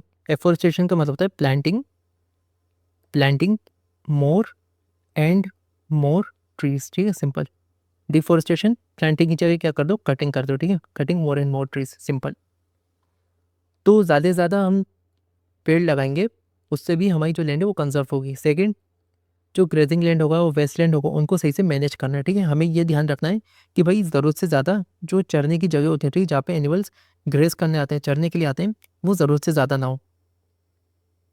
नंबर 3, जो शेल्टर बेल्ट्स होते हैं ना वो बना दो। देखो होता क्या है, ये खेत है, ठीक है, खेत होती है, हवा चलती है, हवा क्या करती है अपने साथ जो मिट्टी होती है उसको उठा के ले जाती है। तो हवा से मिट्टी ना उड़े, सॉइल इरोजन ना हो, ठीक है, विंड्स की वजह से, उसको बचाने के लिए क्या करते हैं, ये जो खेत होते हैं ना इनके आसपास बड़े बड़े ट्रीज लगा देते हैं, ठीक है, ट्रीज लगाते हैं। अब भाई जब हवा आएगी इन ट्रीज से टकरा के साइड से निकल जाएगी, निकलेगी ये नहीं निकलेगी, क्योंकि हवा यहाँ आएगी। अब आप ही बताओ, हवा चल रही है, आप किसी चीज़ के पीछे खड़े हो जाओगे तो आपके ऊपर हवा तो आएगी नहीं, नहीं आएगी ना। इसी तरह ये काम करते हैं शेल्टर बेल्ट, ठीक है, ये ट्रीज। बेसिकली जो फार्मिंग लैंड है जहाँ पे आप क्रॉप्स उगाते हो वहाँ पे उसके आसपास उसके बॉर्डर वाले एरिया पे प्लांट्स को यानी ट्रीज को ग्रो कर दो, जिससे हवा हमारी सॉइल को उड़ा के नहीं ले जाए, ठीक है, जिससे सॉइल इरोजन ना हो।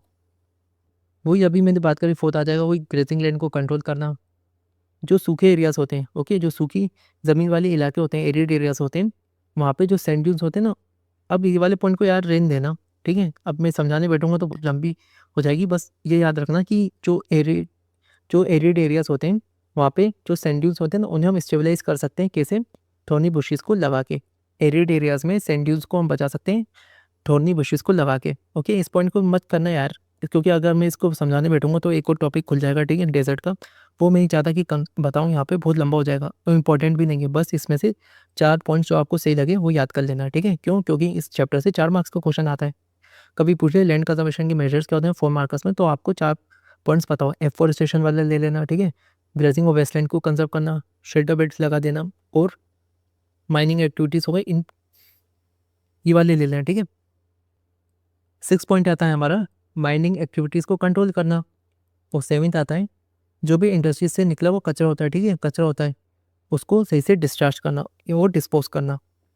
गवर्नमेंट ने, सरकार ने जो रूल्स और रेगुलेशन बनाए हैं किसी भी इंडस्ट्री से जो कचरा निकलता है उसको डिस्पोज करने के लिए, उसको प्रॉपर्ली फॉलो करना। भाई जो पानी निकल रहा है, गंदा पानी निकल रहा है हमारी इंडस्ट्री से, वो हम नदियों में नहीं डाल रहे, ठीक है। अब भाई नदी का पानी हम जैसे आम लोग ही तो यूज़ करते हैं।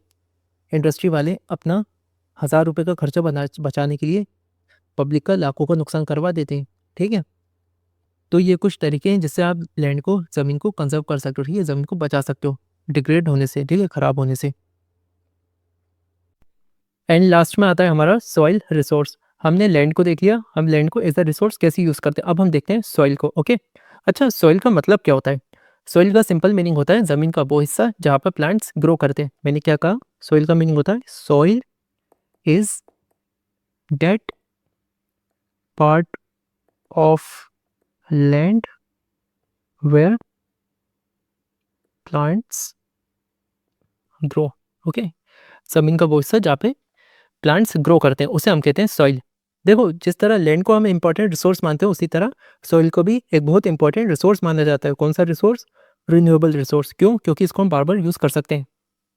ये लाइफ को सपोर्ट करता है, प्लांट्स और एनिमल्स की। अच्छा, प्लांट्स की जो स्पीशीज है उसे हम कहते हैं फ्लोरा, और एनिमल्स की स्पीशीज को फोना। ओके, याद रखना। लिविंग सिस्टम की तरह काम करता है। क्यों? क्योंकि प्लांट्स और एनिमल्स की लाइफ को सपोर्ट करता है। अच्छा, जो सोइल की लेयर्स होती है, ठीक है, जो सोइल की परत होती है, सोइल की कुछ सेंटीमीटर्स की परत को बनने में लाखों सालों, मिलियंस ऑफ ईयर्स का समय लग जाता है। और 1 मिलियन के अंदर 10 लाख होते हैं, यानी मिलियंस, लाखों सालों का समय लग जाता है। ठीक है, 1 मिलियन के अंदर 10 लाख होते हैं, तो लाखों सालों का समय लग जाता है सॉइल को बनने में। अब सॉइल बनने की प्रोसेस क्या होती है, क्या प्रक्रिया होती है जिससे सॉइल बनता है? ठीक है, सॉइल फॉर्मेशन। सबसे पहले तो बहुत स्लो होती है और बहुत लंबी होती है सॉइल बनने की प्रोसेस। लाखों सालों का समय लग जाता है, ठीक है, सॉइल को बनने में। बनती कैसे? जो रॉक्स होते हैं उनकी वेदरिंग से। जो बड़े बड़े पत्थर होते हैं, वो जब टूटते हैं, टाइम के साथ टूटते टूटते टूटते इतने छोटे हो जाते हैं जिससे सॉइल की परत बन जाती है। ठीक है, सिंपल ये याद रखो, जब पत्थर टूटते हैं वेदरिंग से, नेचुरल प्रोसेस से, उसके बाद जो सॉइल होती है हमारी बनती है, और इस प्रोसेस को बनने में लाखों सालों का समय लग जाता है। ओके, मैंने कहा वेदरिंग होती है। वेदरिंग का मतलब क्या है? एक नेचुरल प्रोसेस है। ओके, कुदरती प्रक्रिया है जिससे जो रॉक्स होते हैं वो टूटते हैं छोटे पीसेस में। नेचुरल प्रोसेस है। ओके, वेदरिंग जो एक नेचुरल प्रोसेस है। कैसे होता है? टेम्परेचर चेंजेस से। गर्मी के अंदर गर्मी पड़ रही है, सर्दी के अंदर सर्दी पड़ रही है, ठीक है, बारिश में पानी आ रहा है उसके ऊपर, जो बहता हुआ पानी उससे हो सकती है, बहती हवा है उससे जो वेदरिंग है वो हो सकती है, ग्लेशियर्स होगा, ठीक है, डिकम्पोजर्स की जो एक्टिविटीज़ है उससे हो सकती है। ठीक है, डिकम्पोजिटर से कैसे होती है? भाई ये चट्टान है, ठीक है, इसके ऊपर कोई जानवर या इंसान मर गया तो वो क्या करेगा? इसके ऊपर एसिड्स रिलीज करता है थोड़े, ठीक है, एसिड रिलीज करता है, जिसकी वजह से टाइम के साथ इसमें भी वेदरिंग होती है। ठीक है, वो वेदरिंग जो होती है रॉक्स की, उसमें लाखों सालों का समय लग जाता है।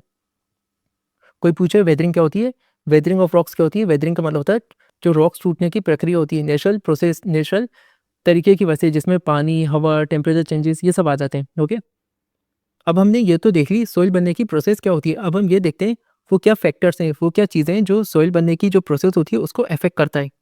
इसमें सबसे पहले आ जाता है रिलीफ। रिलीफ यानी लैंडफॉर्म। किसी भी जगह की ज़मीन कैसी है उसे हम कहते हैं लैंडफॉर्म। क्या वहाँ पे पहाड़ हैं, वहाँ पे प्लेन्स हैं, प्लेट्यूज हैं, रेगिस्तान वाला इलाका है, कैसा इलाका है, वो कहलाएगी रिलीफ। ओके, किसी भी जगह की ज़मीन कैसी है। तो अगर मैं आपको बताऊं, अगर ज़मीन थोड़ी ढलान वाली होगी ना, तो यहाँ पे क्या होगा? जो रॉक्स होंगे, वो जो सॉइल के पार्टिकल्स होंगे, वो पानी के साथ बहते हुए चले जाएंगे, जाहिर सी बात है। तो यहाँ पे सॉइल रुकेगी नहीं, मुश्किल होगा। जो पहाड़ होते हैं वहाँ पे सॉइल का बनना मुश्किल है। वहीं अगर प्लेन वाला इलाका है, ठीक है, मैदानी इलाका है, तो वहाँ पे जो सॉइल और रॉक्स पड़े रहते हैं, वहाँ पे पानी इनको एक जगह से दूसरी जगह तो लेके जा नहीं पाएगा। क्यों नहीं ले जा पाएगा? क्योंकि पानी को मूव करने के लिए ढलान चाहिए। यहाँ पे ढलान नहीं है। तो स्लोप वाला इलाका, ठीक है, जहाँ पे ढलान है, वहाँ पे क्या होगी? सॉइल पानी के साथ भे जाएगी, हवा के साथ भे जाएगी। वहीं मैदानी इलाके में क्या होगा? रुकी रहेगी। ठीक है, तो मैदानी इलाकों में सॉइल बनने की प्रोसेस थोड़ी तेज होगी। सेकंड आता है पेरेंट रॉक। पेरेंट रॉक किसे कहते हैं हम? देखो, जिस भी पत्थर से सॉइल बनी है, ठीक, जिस भी रॉक से सॉइल बनी है उसे हम कहते हैं पेरेंट रॉक। तो जो ओरिजिनल रॉक होता है उसी को हम कहते हैं पेरेंट रॉक, जिससे सॉइल बनी है। जो पेरेंट रॉक होता है, जिस पत्थर से सॉइल बन रही है, वो डिसाइड करता है सॉइल का कलर कैसा होगा और उसका टेक्सचर कैसा होगा। ठीक है, यानी उसका पैटर्न क्या होगा। तो मैंने क्या कहा? पेरेंट रॉक जो ओरिजिनल रॉक है जिससे सॉइल बन रही है, वो डिसाइड करता है सॉइल का कलर और टेक्सचर कैसा होता है। थर्ड आता है हमारा क्लाइमेट। जो सॉइल, जो पत्थर होता है जिससे सॉइल बनती है, ठीक है, हीट, उस पर गर्मी पड़ेगी, बारिश हो रही है उसके ऊपर, ठीक है, तो ये क्या करेगा? जो पेरेंट रॉक होगा, उस पर गर्मी पड़ रही है, उस पर पानी पड़ रहा है, ठीक है, उस पर बारिश हो रही है, टाइम के साथ ये टूट जाएगा छोटे छोटे सॉइल के पार्टिकल्स में। ठीक है, तो क्लाइमेट भी इंपॉर्टेंट रोल प्ले करता है सॉइल की फॉर्मेशन में। फोर्थ आ जाता है फ्लोरा और फोना। तो वो फ्लोरा, फ्लोरा यानी फ्लावर, तो फ्लोरा से याद रखना प्लांट्स की स्पीशीज, फोना इसमें ए आ रहा है, ठीक है, फोना में ए आ रहा है, ए से होता है एनिमल, तो फोना याद रखना एनिमल की स्पीशीज को कहते हैं। तो देखो, जो भी प्लांट्स और एनिमल्स होते हैं जब वो मर जाते हैं, ठीक है, जब वो मर जाते हैं तो क्या होते हैं? वो सड़ना स्टार्ट हो जाते हैं, ठीक है, गलना स्टार्ट हो जाते हैं। तो ये ज़मीन है, ठीक है, यहाँ पे कोई भी एनिमल या प्लांट्स, ठीक है, या कोई भी पेड़, उसकी जो पत्तियाँ होती हैं वो गिर गई, प्लांट कोई एनिमल था वो मर गया, तो ये क्या करेगा? ज़मीन में गलने लगेगा। जब ये ज़मीन में गलेगा, ज़मीन में गल जाएगा, अच्छे से डिकम्पोज हो जाएगा, तो ये ज़मीन में न्यूट्रिएंट्स छोड़ेगा। क्या कहा मैंने? जब भी प्लांट्स और एनिमल्स मर जाते हैं, वो सड़ना या गलना स्टार्ट हो जाते हैं, ठीक है, सॉइल के अंदर, तो वो सॉइल के अंदर न्यूट्रिएंट्स छोड़ते हैं, जिसकी वजह से सॉइल फर्टाइल हो जाती है। तो फ्लोरा और फौना भी इफेक्ट करते हैं सॉइल की फॉर्मेशन को। एंड लास्ट आता है टाइम। जितना लंबा टाइम लेगी सॉइल बनने में, जो सॉइल होगी वो इतनी मेच्योर होगी, वो इतनी थिक होगी। वहीं अगर शॉर्ट टाइम लेगी सॉइल बनने में, ठीक है, तो वहाँ पे जो सॉइल की परत होगी वो थोड़ी कम पतली होगी compare to that soil which takes longer time to take. तो मैंने क्या कहा, टाइम कैसे इफेक्ट करता है सॉइल की फॉर्मेशन को। लंबा टाइम लेगी अगर सॉइल बनने में तो ज़्यादा थिक होगी, ठीक है, उसकी जो लेयर होंगी वो ज़्यादा मोटी होंगी। अगर शॉर्ट टाइम कम टाइम लेगी सॉइल बनने में तो उसकी जो सॉइल की लेयर्स होंगी वो थिन होगी, ठीक है। तो ये 5 पॉइंट्स आपको याद रखना है। देन आता है सॉइल प्रोफाइल। देखो सॉइल प्रोफाइल का सिंपल सा मीनिंग होता है different layers of soil. Soil की अलग अलग लेयर्स होती है, ठीक है, उसी को हम कहते हैं सॉइल प्रोफाइल। आपको यहाँ से PYQs में क्वेश्चन पूछा जा चुका है 3 मार्कर्स में। आपसे पूछा था सॉइल प्रोफाइल का डायग्राम बनाइए और उसको एक्सप्लेन करिए, ठीक है। तो सॉइल प्रोफाइल की 4 लेयर्स हैं, ठीक है, वन बाय वन डिस्कस करते हैं। हम नीचे से ऊपर की तरफ जाएंगे, ठीक है, हमारी सहूलियत के लिए। देखो ये है अनवेदर्ड पेरेंट बेडरॉक। बेसिकली ये वो रॉक है जिससे सॉइल बनेगी, ठीक है। अब ये टूटना स्टार्ट नहीं हुआ। ये कौन सा है, ये वो रॉक है जिससे सॉइल बनना स्टार्ट हो गया, लेकिन अभी बनना स्टार्ट नहीं हुआ। जब ये रॉक किसी भी वजह से, कोई भी नेचुरल प्रोसेस की वजह से टूटना स्टार्ट हो जाएगा, ठीक है, जब ये रॉक टूटना स्टार्ट हो जाएगा तो ये बना देगा सेकंड लेयर। कौन सी लेयर होगी, ये substratum weathered parent rock material. यहाँ पे क्या हुआ, ये पूरा एक रॉक है, ठीक है, अभी टूटा नहीं है। जब ये टूटना स्टार्ट हो जाएगा, मान लेता हूँ ये जो बड़ा रॉक था ये 4 से 5 हिस्सों में टूट गया है, ठीक है, तो ये हिस्सा कहलाएगा substratum weathered parent rock material. जो पत्थर अभी टूटना स्टार्ट नहीं हुआ जिससे सॉइल बनेगी वो कहलाएगा, वो लेयर कहलाएगी अनवेदर्ड पेरेंट बेडरॉक। जब ये पत्थर टूटना स्टार्ट हो जाएगा ये सॉइल की सेकंड लेयर बना देगा जो होगी substratum weathered parent rock material. फिर आगे जाके क्या होगा, ये 2 से 4 पत्थर में टूट गया था, ठीक है। अब ये जो 2 से 4 पत्थर होंगे ना ये भी और छोटे छोटे पत्थर में टूट जाएंगे, ठीक है, और छोटे छोटे पत्थर में टूट गए तो ये रॉक मटेरियल जो छोटे पत्थर थे और छोटे पत्थर में टूट जाएगा, तब ये बनाएगी सबसॉइल, ठीक है। यहाँ पे क्या देखने को मिलेगा, हमें सैंड देखने को मिलेगी, सिल्ट देखने को मिलेगी, ठीक है, छोटे पत्थर देखने को मिलेंगे, यहाँ तक कि कुछ मात्रा में ह्यूमस भी देखने को मिलेगी। ह्यूमस क्या होता है अभी मैं बताऊंगा। और आगे चल के ये जो छोटे पत्थर थे और छोटे छोटे छोटे छोटे पत्थर में टूट जाएंगे तो ये बना देगी हमारी टॉप सॉइल जहाँ पे प्लांट्स ग्रो कर सकते हैं, ठीक है, टॉप सॉइल जहाँ पे प्लांट्स ग्रो कर सकते हैं।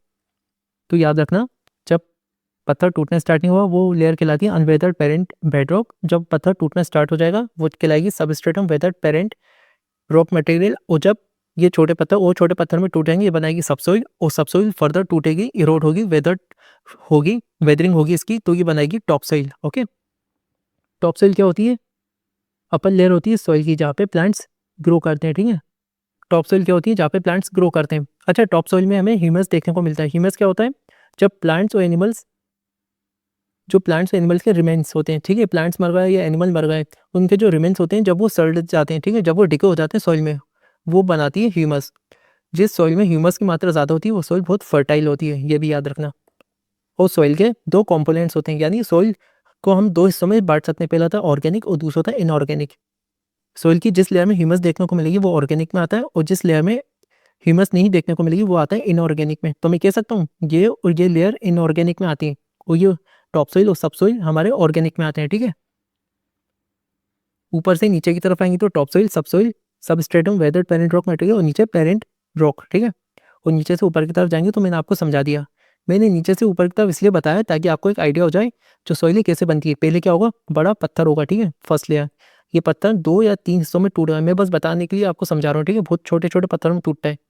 ये हो जाएगा हमारा सेकंड लेयर, और जब ये छोटे पत्थर और छोटे छोटे पत्थर में टूटेंगे, ठीक है, ये हो जाएगी थर्ड लेयर। और जब ये थर्ड लेयर जो छोटे पत्थर थे और छोटे छोटे छोटे छोटे छोटे कंकड़ पत्थर में टूट जाएंगे, क्या बना देंगे, सॉइल बना देंगे, ठीक है।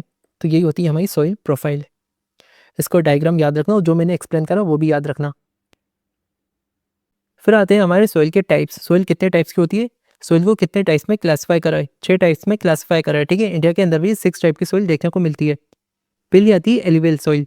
एलिवेल सॉइल हमारी 2 टाइप्स की होती है, भांगर और खादर। भांगर ओल्ड होती है और खादर न्यू होती है। बेसिकली जो पुरानी सॉइल होगी, जो पुरानी एलिवेल सॉइल होगी उसको हम भांगर कहते हैं, और जो नई एलिवेल सॉइल है उसको हम खादर कहते हैं। सेकंड आती है ब्लैक सॉइल। ब्लैक सॉइल को रगर सॉइल या फिर ब्लैक कॉटन सॉइल भी कहते हैं। क्यों, क्योंकि इस सॉइल के अंदर जो कॉटन है वो बहुत अच्छा ग्रो करता है। थर्ड आती है रेड या फिर येलो सॉइल। जो रेड एंड येलो सॉइल होती है इसको रेड क्यों कहते हैं, क्योंकि इसके अंदर आयरन होता है, ठीक है, आयरन होता है, और जब इसमें वाटर ऐड कर दिया जाता है तो इसका कलर येलो हो जाता है। फोर्थ आती है लेटराइट सॉइल, ठीक है, इससे हमारी ब्रिक्स यानी ईंटें बनती हैं। फिफ्थ आती है हमारी एरिड सॉइल। जो एरिड सॉइल होती है ये डेजर्ट वाले इलाके में बनती है, ठीक है, इसकी वजह से इसे डेजर्ट सॉइल भी कहते हैं। एंड लास्ट आती है फॉरेस्ट सॉइल, ये माउंटेन वाले इलाकों में बनती है, इसलिए इसे माउंटेन सॉइल भी कहते हैं, ठीक है। तो ये हो गई सॉइल और उनको किन किन नामों से जाना जाता है, वन बाय वन सबको डिस्कस करते हैं। अच्छा, उससे पहले अपन मैप पे देख लेते हैं इंडिया के अंदर किस इलाके में किस टाइप की सॉइल मिलती है। ये आप देख लो पूरा इलाका यहाँ से लेके ये जो जा रहा है पूरा, यहाँ पे हमें हिमालय से यानी पहाड़ देखने को मिलते हैं, ठीक है, हिमालय जो है पहाड़ है। तो पहाड़ी इलाकों में जो सॉइल मिलती है वो होती है हमारी फॉरेस्ट सॉइल, ये पूरी हो जाएगी हमारी फॉरेस्ट सॉइल यहाँ तक, ठीक है। इसके नीचे देखने को मिलेगी हमें एलिवेल सॉइल, ये जो पूरा हिस्सा देख रहे हो आप, ये होगा यहाँ से लेके यहाँ तक का, ठीक है, ये पूरा होगा। यहाँ पे एलिवेल सॉइल देखने को मिलती है। ये जो हिस्सा है यहाँ पे रेगिस्तान है, ठीक है, डेजर्ट है, और राजस्थान वाला इलाका यहाँ पे डेजर्ट है, ठीक है। तो डेजर्ट वाले हिस्से में कौन सी सॉइल देखने को मिलती है, एरिड सॉइल, ठीक है, डेजर्ट सॉइल। वहीं अगर अपन यहाँ नीचे देखेंगे ना, ये जो हिस्सा है यहाँ पे हमें ब्लैक सॉइल देखने को मिलती है, ब्लैक सॉइल। और ये जो रेड से आप पार्ट देख रहे हो पूरा, ये आ जाएगी हमारी रेड या फिर येलो सॉइल में। और छोटे छोटे इलाकों में ये जो कलर देखो लेटरेट सॉइल यहाँ पे हो गई थोड़ी, है ना, थोड़ी यहाँ हो गई। कुछ कुछ इलाकों में कुछ कुछ जगहों पर लेटरेट सॉइल भी मिलती है। बस दिमाग में रखना कि भाई किस जगह किस टाइप की सॉइल मिलती है, ओके, याद करने में आसानी होगी रीजन में। अच्छा, यहाँ से जो आपके क्वेश्चन पूछे जा चुके हैं ना, पहले आपसे पूछा जा चुका है सॉइल के आपको 3 नाम बताने, ठीक है, 3 नाम बताने थे सॉइल के, वो किस रीजन में किस इलाकों में मिलती है, और तीनों सॉइल के एक एक फीचर बताना था, ठीक है। एक तो क्वेश्चन ये आ चुका है, और दूसरा क्वेश्चन ये पूछा था जो एलिवल सॉइल है उसके हमें 2 फीचर्स बताने थे, एलिवल सॉइल के 2 फीचर्स बताने थे। ये 2 क्वेश्चन यहाँ से पूछे जा चुके हैं। स्टार्ट करते हैं अपन एलिवल सॉइल से, ठीक है। तो एलिवल सॉइल सबसे ज़्यादा इलाके में देखने को मिलती है इंडिया के अंदर। अब देखो होता क्या है, 3 नदियाँ निकलती हैं, इंडस, गंगा, ब्रह्मपुत्र, ये हिमालय से निकलती हैं, ठीक है। तो जब ये हिमालय से निकलती हैं तो ये पहाड़ से नीचे की तरफ आती हैं, पहाड़ से नीचे की तरफ आती हैं, जिससे क्या होता है, जो पानी की जो नदी के पानी में जो नदी में पानी बहता है उसकी जो स्पीड होती है बहुत ज़्यादा होती है, तो ये अपने साथ बहुत सारे कंकड़ पत्थर लेके आती है। और जब ये पहाड़ से नीचे आ जाती है मैदान वाले इलाके में, ठीक है, प्लेन्स वाले इलाके में, नॉर्दर्न प्लेन्स में, तो वहाँ पे जितनी कंकड़ पत्थर की लाई थी ये डिपॉजिट कर देती है, छोड़ देती है, ठीक है, पहाड़ से बहती हुई आती हैं, जिसकी वजह से जो पानी की स्पीड है वो ज़्यादा होती है, तो अपने साथ बहुत सारे कंकड़ पत्थर लेके आती हैं। और जैसे ही मैदानी इलाके में आती है पानी की जो स्पीड होती है वो स्लो हो जाती है, तो पानी की स्पीड स्लो हो जाएगी तो कंकड़ पत्थर को छोड़ देंगी, ठीक है, डिपॉजिट कर देंगी, जिससे हमारी बनती है एलुवियल सॉइल। याद रखना, ठीक है, इंडस, गंगा, ब्रह्मपुत्र की जो डिपोजिशनल एक्टिविटीज़ है उससे बनती है एलुवियल सॉइल।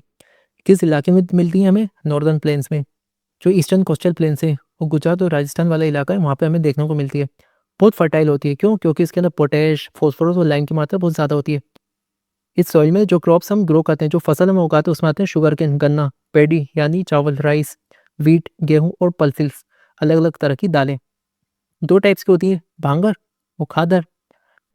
भांगर पुरानी होती है तो इसको ओल्ड एलुवियम सॉइल कहते हैं, और ये कम फर्टाइल होती है। वहीं खादर नई एलुवियम सॉइल होती है, वो बहुत फर्टाइल होती है, ठीक है।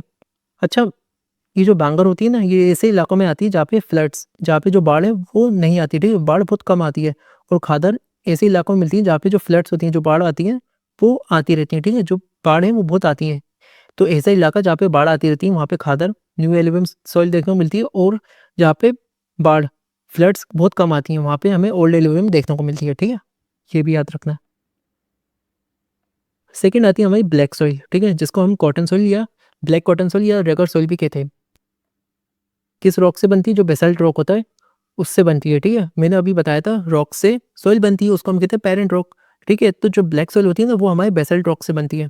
बेसाल्ट रॉक कैसे बनता है, देखो जब ज्वालामुखी फटता है ना तो अपने साथ लावा लाता है, लावा कुछ नहीं होता, जो पत्थर होते हैं, जो रॉक्स होते हैं, उसका पिघला हुआ फॉर्म होता है, ठीक है, लावा। तो जब ये लावा सरफेस पे आता है और टाइम के साथ ठंडा हो जाता है तो ये बन जा देता है बेसाल्ट रॉक, और बेसाल्ट रॉक्स आगे चल के ब्लैक सॉइल बना देते हैं। किन इलाकों में देखने को मिलती है, डेक्कन प्लेट्यू में, महाराष्ट्र, मध्य प्रदेश, छत्तीसगढ़, मालवा का रीजन, यहाँ पे देखने को मिलती है। ये पानी को बहुत अच्छे से होल्ड करती है, ठीक है, इसके पास अच्छी कैपेसिटी होती है मॉइस्चर यानी पानी को होल्ड करने की। तो जब ये पानी को होल्ड करती है, पानी को अच्छे से एब्जॉर्ब कर लेती है, तो उससे क्या होता है, ये थोड़ी स्टिकी चिपचिपी जैसी हो जाती है, ठीक है, बारिश वाले सीजन में। या फिर इसके बाद जब अपन पानी डालते हैं तो ये थोड़ी चिपचिपी हो जाती है, और गर्मी के अंदर क्या होता है, इसमें क्रैक्स आ जाते हैं, ठीक है, दरारें आ जाती हैं। ये देख पा रहे हो आप, ये ब्लैक सोइल गर्मी के अंदर और ब्लैक सोइल बारिश वाले सीजन में, ठीक है। इसके अंदर calcium carbonate, magnesium, potash, lime, इसकी मात्रा बहुत अच्छी होती है। वहीं जो फॉस्फोरस होता है उसकी कमी होती है। अच्छा, ये कैल्शियम कार्बोनेट, मैग्नीशियम, ये सब क्या होते हैं, ये सब मिनरल्स होते हैं, ठीक है, ये सब मिनरल्स होते हैं। देन थर्ड आती है red and yellow soil. Igneous rocks की वजह से बनती है। कौन से रॉक से बनती है? इग्नियस रॉक से। इसको भी याद रखना, कभी 1 मार्कस में पूछ सकता है। आपको दे देगा रॉक और पूछेगा भाई कौन सी सॉइल बनती है। ये ऐसे इलाकों में मिलती है जहाँ पे जो रेनफॉल होती है, जो बारिश होती है, वो बहुत कम होती है। डेक्कन प्लेट्यू जो है उसका ईस्टर्न और सदर्न पार्ट जो है वहाँ देखने को मिलती है। उड़ीसा होगा, छत्तीसगढ़ होगा, इन इलाकों में मिलती है। इसका कलर रेड होता है। क्यों? क्योंकि इसके अंदर आयरन की मात्रा बहुत ज़्यादा होती है। इसकी वजह से जो आयरन होता है वो भी लाल होता है, इसकी वजह से इसका कलर रेड होता है। वहीं जब अपन इसके अंदर पानी को ऐड कर देते हैं ना, जो रेड सोल होती है उसके अंदर जब अपन वाटर ऐड कर देते हैं तो इसका कलर येलो हो जाता है। ठीक है, येलो हो जाता है। आयरन की मात्रा अच्छी होती है इस सॉइल के अंदर, इसलिए इसका कलर रेड होता है। और जब अपन इसके अंदर पानी को ऐड कर देते हैं, पानी मिला देते हैं, इसका कलर येलो हो जाता है। ठीक है, ये आप देख सकते हो। फोर्थ आती है आपकी लेटराइट सॉइल। ओके, जो लेटराइट सॉइल है वो एक लैटिन टर्म लेटर से बना है। लेटर से आया, ठीक है, जिसका मतलब होता है ब्रिक्स।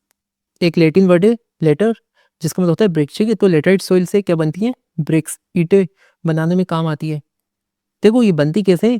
इंटेंस लीचिंग की वजह से ऐसे इलाकों में जहाँ पे रेनफॉल बहुत ज़्यादा होती है। देखो ये सॉइल है, ठीक है, मैंने आपको बताई थी टॉप सॉइल होती है, फिर सब सॉइल आती है। ठीक है, उसके नीचे दूसरी सॉइल, फिर एक पेरेंट रॉक वाली सॉइल होती है। तो ये जो टॉप सॉइल होती है ना, यहाँ पे प्लांट्स ग्रो करते हैं, प्लांट्स ग्रो करते हैं। और जब इसके ऊपर ज़रूरत से ज़्यादा बारिश होती है, ज़रूरत से ज़्यादा पानी हम देते हैं, ठीक है, मिट्टी में, तो उससे क्या होता है, जो टॉप सॉइल के न्यूट्रिएंट्स होते हैं ना, वो पानी के साथ नीचे आ जाते हैं। ठीक है, इसी को हम कहते हैं लीचिंग। हैवी रेनफॉल की वजह से जो सॉइल के न्यूट्रिएंट्स होते हैं टॉप सॉइल से जो दूसरी लेयर्स होती हैं सॉइल की नीचे की तरफ, वहाँ पे शिफ्ट हो जाए, उसी को हम कहते हैं लीचिंग। ठीक है, इससे क्या होता है, न्यूट्रिएंट्स होते हैं नीचे की तरफ चले जाते हैं। ठीक है, टॉप सॉइल से। जिन इलाकों में ये मिलती है उसमें कर्नाटक, केरल और तमिलनाडु जैसे स्टेट्स आते हैं। और इसके अंदर जो हम क्रॉप्स को, जिन फसलों को उगाते हैं, उसमें आती है टी, कॉफ़ी, कैशू नट। कैशू नट हम काजू को कहते हैं। ठीक है, देन फिफ्थ आती है हमारी एरिड सॉइल। इसको हम डेजर्ट सॉइल भी कहते हैं। साथ में सैंडी सॉइल या फिर सेलाइन सॉइल भी कहते हैं, याद रखना। इसका कलर या तो लाल होगा या ब्राउन होगा। ठीक है, रेड से लेकर ब्राउन के बीच में इसका कलर देखने को मिलता है, ये देख सकते हो आप। अच्छा, ये जो डेजर्ट सॉइल होती है ऐसे इलाकों में मिलती है जहाँ पे बहुत ज़्यादा गर्मी होती है, तो इसकी वजह से यहाँ पे जो पानी होता है, जो मॉइस्चर होता है, वो बहुत कम होता है। ह्यूमस की मात्रा भी कम होती है। सबसे ज़्यादा इंडिया के अंदर ये राजस्थान वाले इलाके में देखने को मिलती है। राजस्थान में क्यों? क्योंकि राजस्थान में डेजर्ट है। हालांकि इस सॉइल के ऊपर अपन कल्टिवेबल यानी इसके ऊपर खेतीबाड़ी कर सकते हैं अगर यहाँ पे प्रॉपर इरिगेशंस, अगर अपन इस सॉइल के ऊपर अच्छे से पानी, अच्छे से सिंचाई करें, तो ये जो सॉइल होती है फर्टाइल हो जाती है और उसके ऊपर अपन कल्टिवेबल खेतीबाड़ी कर सकते हैं। ठीक है, लेकिन बहुत ज़्यादा पानी चाहिए होगा। लास्ट आती है हमारी सिक्स्थ, फॉरेस्ट सॉइल। ठीक है, जिसको माउंटेन सॉइल भी कहते हैं। क्यों कहते हैं? क्योंकि पहाड़ी इलाकों में मिलती है ये। अच्छा, जैसा पहाड़ का, जैसा माउंटेन का एनवायरनमेंट होगा, उसी तरह ये जो सॉइल होती है ये भी अलग अलग फीचर शो करेगी। जैसे वैली वाले इलाके में लूमी, सिल्टी, फर्टाइल होगी। ठीक है, जो अपर स्लॉप, जो ऊंचाई वाला इलाका होता है, ठीक है, जो ढलान वाला इलाका होता है, वहाँ पे कोर्स ग्रेन्स होंगे, यानी थोड़े मोटे होंगे, इसके जो पार्टिकल्स होंगे थोड़े मोटे होंगे। वहीं ऐसे इलाके जहाँ पे बर्फ गिर रही है, ठीक है, हिमालयस का जो इलाका होगा, वहाँ पे इसका नेचर एसिडिक होगा और ह्यूमस की, जो ह्यूमस होगा उसकी कमी होगी। ठीक है, याद रखना, बस इतने याद रखना इस सॉइल से भी। अब हमने ये तो देख लिया सॉइल क्या होता है, सॉइल बनने की प्रोसेस क्या होती है, क्या फैक्टर्स होती है जो सॉइल को अफेक्ट करते हैं। ठीक है, और सॉइल कितने टाइप्स की होती है। अब सॉइल खराब कैसे होती है? ओके, सॉइल खराब कैसे होती है उसके लिए एक टर्म यूज होता है, सॉइल इरोजन, जिसे हम डिस्कस करते हैं। तो सॉइल इरोजन ये एक ऐसे प्रोसेस होती है, एक ऐसी प्रक्रिया होती है जिसमें जो सॉइल की टॉप लेयर होती है, ठीक है, जो टॉप लेयर होती है सॉइल की, जहाँ पे प्लांट्स ग्रो करते हैं, वो हट जाती है। ठीक है, वो खराब हो जाती है या हट जाती है। किसकी वजह से? नेचुरल फोर्सेस की वजह से। ठीक है, जैसे विंड की वजह से, वाटर, ग्लेशियर्स, यहाँ तक कि ह्यूमन एक्टिविटीज़ की वजह से। तो मैंने क्या कहा, सोइल इरोजन वो प्रक्रिया होती है, वो प्रोसेस होती है जिससे जो टॉप लेयर होती है सोइल की, वो हट जाती है। ठीक है, वो ख़राब हो जाती है हवा के माध्यम से, पानी के माध्यम से, ग्लेशियर्स या फिर हम ह्यूमन जो एक्टिविटीज़ करते हैं, जैसे माइनिंग कर रहे हैं, ठीक है, एग्रीकल्चर वगैरह कर रहे हैं, उसकी वजह से जो टॉप सोइल होती है वो ख़राब हो जाती है या हट जाती है। ठीक है, उसे हम कहते हैं सोइल इरोजन। ये देख सकते हो आप, है ना, ये टॉप सोइल जो है हट चुकी है। ठीक है, ये कहलाएगा हमारा सोइल इरोजन। इस टॉपिक को आईएमपी मार्क करना है, यहाँ से पहले क्वेश्चन पूछा जा चुका है। सोइल इरोजन क्या होता है, 2 मार्कस में। अब हम बात करते हैं सोइल इरोजन के कितने टाइप्स होते हैं। 3 टाइप्स होते हैं। पहला आता है गली इरोजन। गली इरोजन के अलावा शीट इरोजन और विंड इरोजन भी होता है। जो ये शीट इरोजन होता है, यहाँ से पहले क्वेश्चन पूछा जा चुका है। ठीक है, तो इसको आईएमपी मार्क करना, क्या पता दूसरे सोइल इरोजन के टाइप्स पूछ ले। तो गली इरोजन क्या होता है? गली सिंपल से याद रखना, ये ज़मीन है, यहाँ से पानी बहते हुए एक गली जैसा बना देगा। ठीक है, एक गली जैसा बना दिया। ये देख रहे हो, ये पूरी ज़मीन है हमारी, यहाँ पे एक गली जैसी बना दी, ठीक है। पानी ने, पानी जब बहता है यहाँ से, तो यहाँ से इसने गली बना दी, ये गली जैसे बना दिया, ठीक है। ये जो गली है इसको हम कहेंगे चैनल्स, ठीक है। चैनल यानी जहाँ से पानी बहता है, ठीक है। जिस भी जगह से पानी बह रहा है उसको हम चैनल कहते हैं। तो गली इरोजन क्या होता है? Running water cuts through the clay soil and make deep channel. वही है, जब मिट्टी की जो परत होती है वहाँ से बहते हुए जाए, उस टाइम के साथ डीप चैनल, ठीक है, डीप चैनल्स बना दे, वो कहलाता है हमारा गली इरोजन। अब जिस भी लैंड पे गली इरोजन होता है उसको हम कहते हैं बेडलैंड या फिर रिवाइन लैंड। इसका बेस्ट एग्जांपल है चंबल बेसिन। बेडलैंड क्यों कहते हैं? क्योंकि ज़मीन के ऊपर अब हम एग्रीकल्चर या कल्टीवेशन यानी खेती बाड़ी वगैरह क्रॉप्स वगैरह को नहीं उगा सकते। ओके, सेकंड आ जाता है हमारा शीट इरोजन। तो गली इरोजन अपन ने क्या देखा, ये जमीन है, यहाँ पे गली जैसे, ठीक है, डीप चैनल बना दिए, तो ये हो जाएगा गली इरोजन। वहीं शीट इरोजन में क्या होता है, ये जमीन है, ठीक है, अब पानी जो है इस पूरी जमीन के ऊपर से बहता हुआ जा रहा है, ठीक है। बारिश हो रही है या पहाड़ वगैरह आ गए तो यहाँ से पूरा पानी बहता हुआ जा रहा है, ठीक है। ये अपने साथ क्या करेगा, पूरी टॉप सोइल को अपने साथ लेते हुए चले जाएगा, उसके पार्टिकल्स को, ठीक है। तो मैंने क्या कहा, ये ज़मीन है, यहाँ से पानी बहता हुआ जा रहा है, ठीक है। पूरी जो ज़मीन है उसके ऊपर से बहता हुआ जा रहा है, वो कहलाएगा शीट इरोजन। ये देख रहा हूँ आप, छोटे छोटे ये बने हुए हैं, ठीक है। ये वो जगह जहाँ से पानी बहता हुआ जा रहा है, छोटे छोटे जो बने हुए, यही कहलाता है हमारा sheet erosion. Water flows as the sheet over a large area which wash away the top soil. वो ये, एक बड़े एरिया में, बड़े एरिया जो है ज़मीन के ऊपर से पानी फ्लो करते हुए जाता है, जो कि टॉप सोइल को अपने साथ ले जाता है, ठीक है। गली और शीट इरोजन ये किसकी वजह से होते हैं? वाटर की वजह से, ठीक है। वहीं जो विंड इरोजन होता है ये विंड की वजह से होता है। तो वो विंड इरोजन में क्या होता है? सिंपल, ये ज़मीन है, तेज़ हवाएं चली और ये अपने साथ सोइल के जो पार्टिकल्स है वो अपने साथ उड़ा के ले गई, जिसकी वजह से टॉप सोइल जो थी वो हमारी खराब हो गई, ठीक है, वो हट गई। तो विंड इरोजन क्या होता है? हवा के माध्यम से जो सोइल के पार्टिकल्स हैं, हवा के माध्यम से उसे सोइल के पार्टिकल्स को अपने साथ उड़ा के ले जाए, वो कहलाएगी हमारी विंड इरोजन, जिसकी वजह से टॉप सोइल हट जाती है, ठीक है, याद रखना।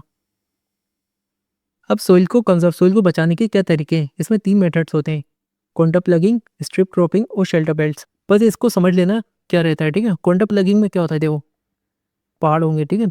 कॉन्टर जो होता है, किसी भी जो भी शेप होता है उसकी जो बाउंड्री होती है उसको हम कहते हैं कॉन्टर, ठीक है। कॉन्टर, ये हमारे पहाड़ हैं, यहाँ पे ये आपने कॉन्टर बना दिए, नीचे कॉन्टर बना दिए, ठीक है, ये बना दिया, ये बना दिया, यहाँ शेप जैसे कुछ बना दिया। अब हम इसके ऊपर खेती बाड़ी कर रहे हैं, ठीक है, यहाँ पे हम उगा रहे हैं। अच्छा, ये जो पहाड़ है, ये जो हिल्स है, इनकी जो स्लोप, इनकी जो ढलान है, वो ऐसी एकदम खड़ी ढलान नहीं है, ठीक है, कम ढलान के। तो यहाँ हमने कॉन्टर बना दिए, जिससे क्या होगा, जब पानी आएगा यहाँ से तो अपने साथ जो इरोजन होगा वो बहुत कम कर पाएगा। तो कॉन्टर प्लगिंग ये होता है। सेकेंड होता है स्ट्रिप क्रॉपिंग। ये ज़मीन है, ठीक है, ज़मीन पे मैंने क्या करा, क्रॉप्स उगा रहा हूँ। यहाँ पे मैंने, मान लेता हूँ यहाँ पे मैंने व्हीट उगा दिया, ठीक है, फिर यहाँ पे मैंने राइस उगा दिया, फिर यहाँ पे दूसरी पल्सेस उगा दी मैंने। तो स्ट्रिप क्रॉपिंग में क्या होता है, अलग अलग फसल को हम उगाते हैं, ठीक है, ऑल्टरनेट वे में। यहाँ पे कुछ उगा रहे हैं, यहाँ पे दूसरी फसल, यहाँ पे तीसरी फसल उगा रहे हैं। तो ये क्या करेंगे, ये जो फसल हमने उगाएंगे, यहाँ पे अलग अलग तरह की फसल उगाएंगे, ये क्या करेंगे, ये विंड इरोजन, हवा को रोकेंगे, जिसकी वजह से जो टॉप सोइल है वो इरोड नहीं होगी, ठीक है। अब जाहिर सी बात है भाई, जब प्लांट्स होते हैं, प्लांट्स क्या करते हैं, ये मैंने प्लांट उगाया, ठीक है, प्लांट्स की जो जड़ें होती हैं वो ज़मीन के अंदर जो मिट्टी होती है उसको अपने साथ बांध के रखती है, जिसकी वजह से क्या होता है, जब हवा चलती है तो ये जो सॉइल होता है, ये जो सॉइल होती है ये अपने साथ नहीं उड़ा पाती है, ठीक है। ये होगा स्ट्रिप क्रॉपिंग। और शेल्टर बेल्ट क्या होती हैं, ये कोई सी ज़मीन है, ठीक है, इसके आसपास मैंने क्या करे, ट्री लगा दिए, समझ लो, मैंने ट्री लगा दिए, यहाँ पे ट्री उगा दिए, ठीक है, ट्री को ग्रो कर दिया, ट्री को ग्रो कर दिया। अब जब भी हवा चलेगी तो ये जो पेड़ होंगे इस हवा को ब्लॉक कर देंगे, जिसकी वजह से सॉइल इरोजन नहीं होगा। ये कहलाते हैं शेल्टर बेल्ट्स, ठीक है। तो सॉइल कंजर्वेशन क्या होता है, सॉइल को बचाने के जो तरीके होते हैं उसी को हम कहते हैं सॉइल कंजर्वेशन। इसमें contour ploughing, strip cropping, shelter belts, इनके नाम लिख देना। और रही बात रिवीजन की, तो रिवीजन आपकी तरफ से कर लेना, क्योंकि अगर मैं रिवाइज करवाने बैठूंगा तो बहुत लंबी हो जाएगी वीडियो, वैसे ही लगभग 1.5 घंटे की तो हो ही चुकी है। ओके, वो जो पीवाईक्यूज हैं इस चैप्टर से, जितने भी पीवाईक्यूज पूछे जा चुके हैं लास्ट 4 ईयर्स में, वो आप अपनी स्क्रीन पे देख सकते हो, ठीक है। तो यही था इस चैप्टर में, रिसोर्सेज एंड डेवलपमेंट में। अच्छे से समझा दिया होगा। अगर समझ में नहीं आया हो तो दोबारा से देख लेना, ठीक है। जो भी टॉपिक समझ में नहीं आया और तब भी समझ में नहीं आया तो कमेंट कर देना, मैं आपको और अच्छे से समझा दूंगा। अभी तो मैं चैप्टर्स कवर करवा रहा हूँ, ओके। अक्टूबर तक सारे चैप्टर्स को क्लियर करने का मेरा इरादा है। इस महीने थोड़ा मेरी तबीयत खराब थी, इसकी वजह से थोड़ा डिले हुआ चैप्टर्स में, बट अब से मैं कोशिश करूँगा हर हफ्ते एक चैप्टर की समरी आपके लिए लेके आऊँ, ओके? तभी हमारा जो सिलेबस है वो कंप्लीट हो पाएगा। मैं थोड़ा पीछे चल रहा हूँ, अभी तक कम से कम 6 चैप्टर्स हो जाने चाहिए थे, खाली 4 चैप्टर्स कंप्लीट हुए हैं। ये चैप्टर थोड़ा लेंदी भी था, इसलिए इसको बनाने में थोड़ा ज़्यादा टाइम लग गया है। अगर आपको पीवाईक्यूज़ चाहिए लास्ट 4 ईयर्स के, तो आप टेलीग्राम पे जाके डाउनलोड कर सकते हो, ठीक है? क्लास 10, क्लास 12 के मैंने सभी सब्जेक्ट के अपलोड कर दिए हैं, और कोई क्वेश्चन हो तो कमेंट कर देना, या फिर मुझे इंस्टाग्राम पे आके मैसेज कर देना। सोशल मीडिया का लिंक्स आपको डिस्क्रिप्शन और आई बटन में मिल जाएगा, और जितने भी चैप्टर्स को मैं एक्सप्लेन कर चुका हूँ, उन सबका लिंक भी आपको डिस्क्रिप्शन में मिल जाएगा, आप जाके चेक कर सकते हो। क्लास 10 की सोशल साइंस में आपको धुरंधर बना दूँगा। एमपी बोर्ड क्लास 10 की जो सोशल साइंस है, उसमें मैं आपको एक्सपर्ट बना दूँगा। तो इसलिए सोशल साइंस की टेंशन नहीं लेनी। आपको जो दूसरे 5 सब्जेक्ट हैं, उनको अच्छे से कवर करना है, सोशल साइंस मुझ पे छोड़ देना है। और रही बात परीक्षा बोर्ड की, परीक्षा अध्ययन की, वो पीवाईक्यूज़ में कवर करवाऊँगा, नहीं करवाऊँगा, मैं सब चीज़ें कवर करवाऊँगा, ठीक है? पहले अपन चैप्टर्स को, जो चैप्टर्स का एक्सप्लेनेशन है, पहले वो कर लेते हैं, ठीक है? तो वीडियो को लाइक करना, अपने दोस्तों के साथ शेयर करना। मिलते हैं आपसे नेक्स्ट वीडियो में। Thanks for watching.